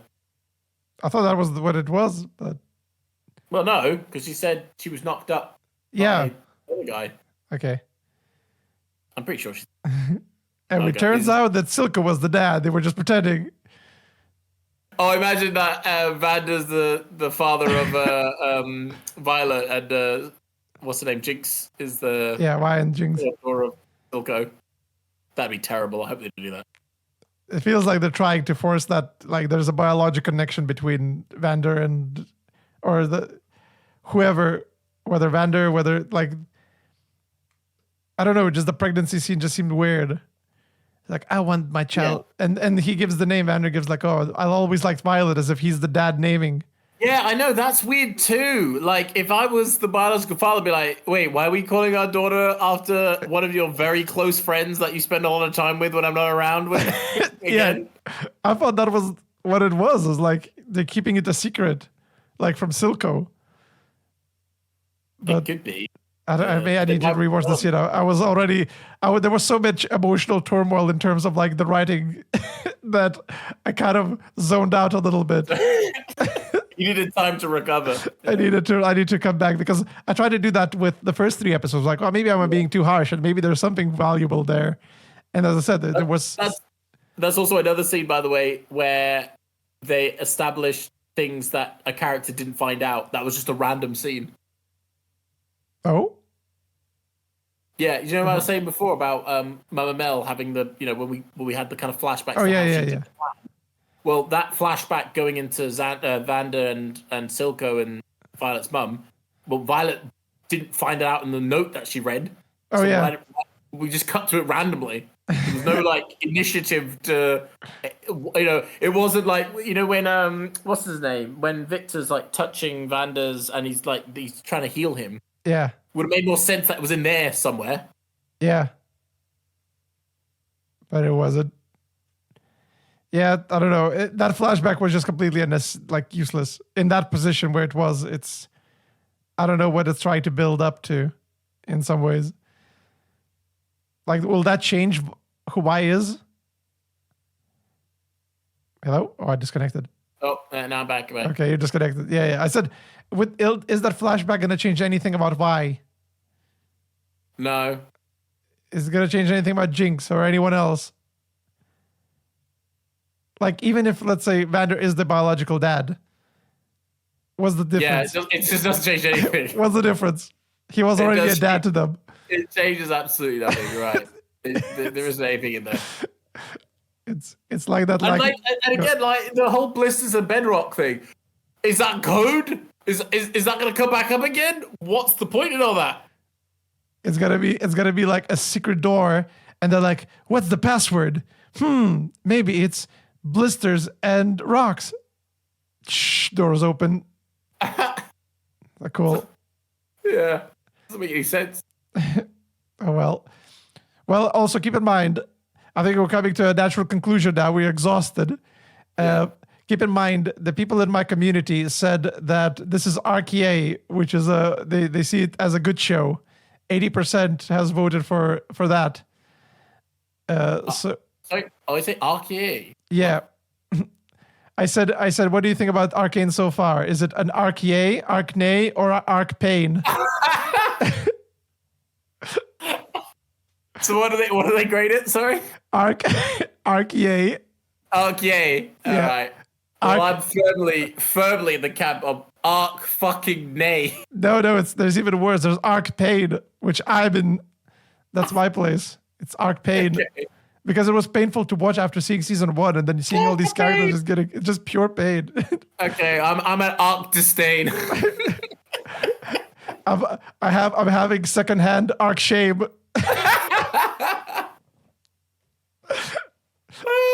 I wonder if there's an Arc game. It's called League of Legends. Download it now. Fucking. At this point, I might as well play Raid Shadow Legends. I feel like that has a better narrative at this point. And if you use the link, you'll get a free hero and 2 gold chests that have 10,000 coins. Might as well. I wish I was sponsored by fucking shit Raid Shadow Legends. Trend, just the code trend 20% Yeah. off. Code trend. No, I said the only way I can get sponsored by Raid Shadow Legends if they put my OC into the game. I'll do it. I'll do the sponsorship. Yeah, that's my only stipulation. Sounds good. At least we know you can be bought at a price. Oh yes, my ego is my prize. I wake up to the sound. Yeah, there's a lot of arc disdain. Yeah, but yes, I think we finished we concluded. Quite a low estimate right now. I feel like we're gonna have a lot of people being upset if they watch this video at all. Which we might be safe. You might be safe. Yeah. But the thing is that talking about the meta, I feel like the honeymoon period for Arcane Season 2 will be very short. Yeah. I feel like the people are hyped up right now, but as soon as like the flaws start sinking in, they'll be like, something's not right here. Yeah, I think so. I think people are just excited because it's been a while since we've had new content. Yeah. So I think a lot of people are going to rush to say it's good just because they're happy to see what's happened. Yeah. But I think, especially when the last 3 episodes are finished, give it like a week and then go back and re-examine what actually happened in the season and let's see if it's done. But so I will pivot a little bit. If they do, I don't think they will, but if they do somehow wrap it up nicely in the last 3 episodes, then I'll give them credit where credit due. I will come back and say, you know what, they did a good job, point it out. Yeah. But right now, I'm not seeing that vision. We'll make another video where like we were so wrong about Arcade. Yeah. It's a masterpiece. We'll get our kind of avatars to do like the face, the kind of YouTube thumbnail face with like their hands on their cheeks. Yeah. Hands and head, like the Shinji sitting on chair with like head against the knees. We'll make our characters sit in like sweatpants and like a jogger's top, and it just says "I'm sorry." And we'll do the whole. Yeah, I don't want to make this video, but we'll do that one. I'm really sorry. I messed up. I said Caitlyn's not a great character. I changed my mind. She is one of the most misunderstood characters in media history. Not since Michael Corleone have I seen such development in a character. Michael Corleone. Not since what you call it, the Gladiator, Maximilian Aurelius. Yeah. Whatever his name was, full name. Decimus Aurelius. Yeah, have I not seen such a suffering character had finally got her redemption. Her never have I seen a better revenge story since Arcane Season 2. Well, let's hope. Let's hope that's the outcome. Yeah, but I doubt it. Knowing, they don't call me Trend Fox for nothing. We see the trends before they happen. Exactly. Okay, anyway, thank you for joining me. Thank you for joining me again, Nev. I know you don't have a YouTube channel yet. We're still waiting for my 1 million subscriber. So if you want to see Nev's videos, make sure to subscribe to my channel. Because he will only do it if we get 1 million subscribers. It's a long journey. We have 13,000. Thank you for watching, for those who subscribed. Exciting times ahead. Yes. And we might come back to discuss the finale afterwards, after we see the last, because it's a really engaging story to talk about. Just the downfall of storytelling right in front of our eyes. See what went wrong. See how they managed to maybe, they got to be in the first half. Not gonna lie, it could be that situation, but I really doubt it. But yes, thank you for watching, and bye-bye.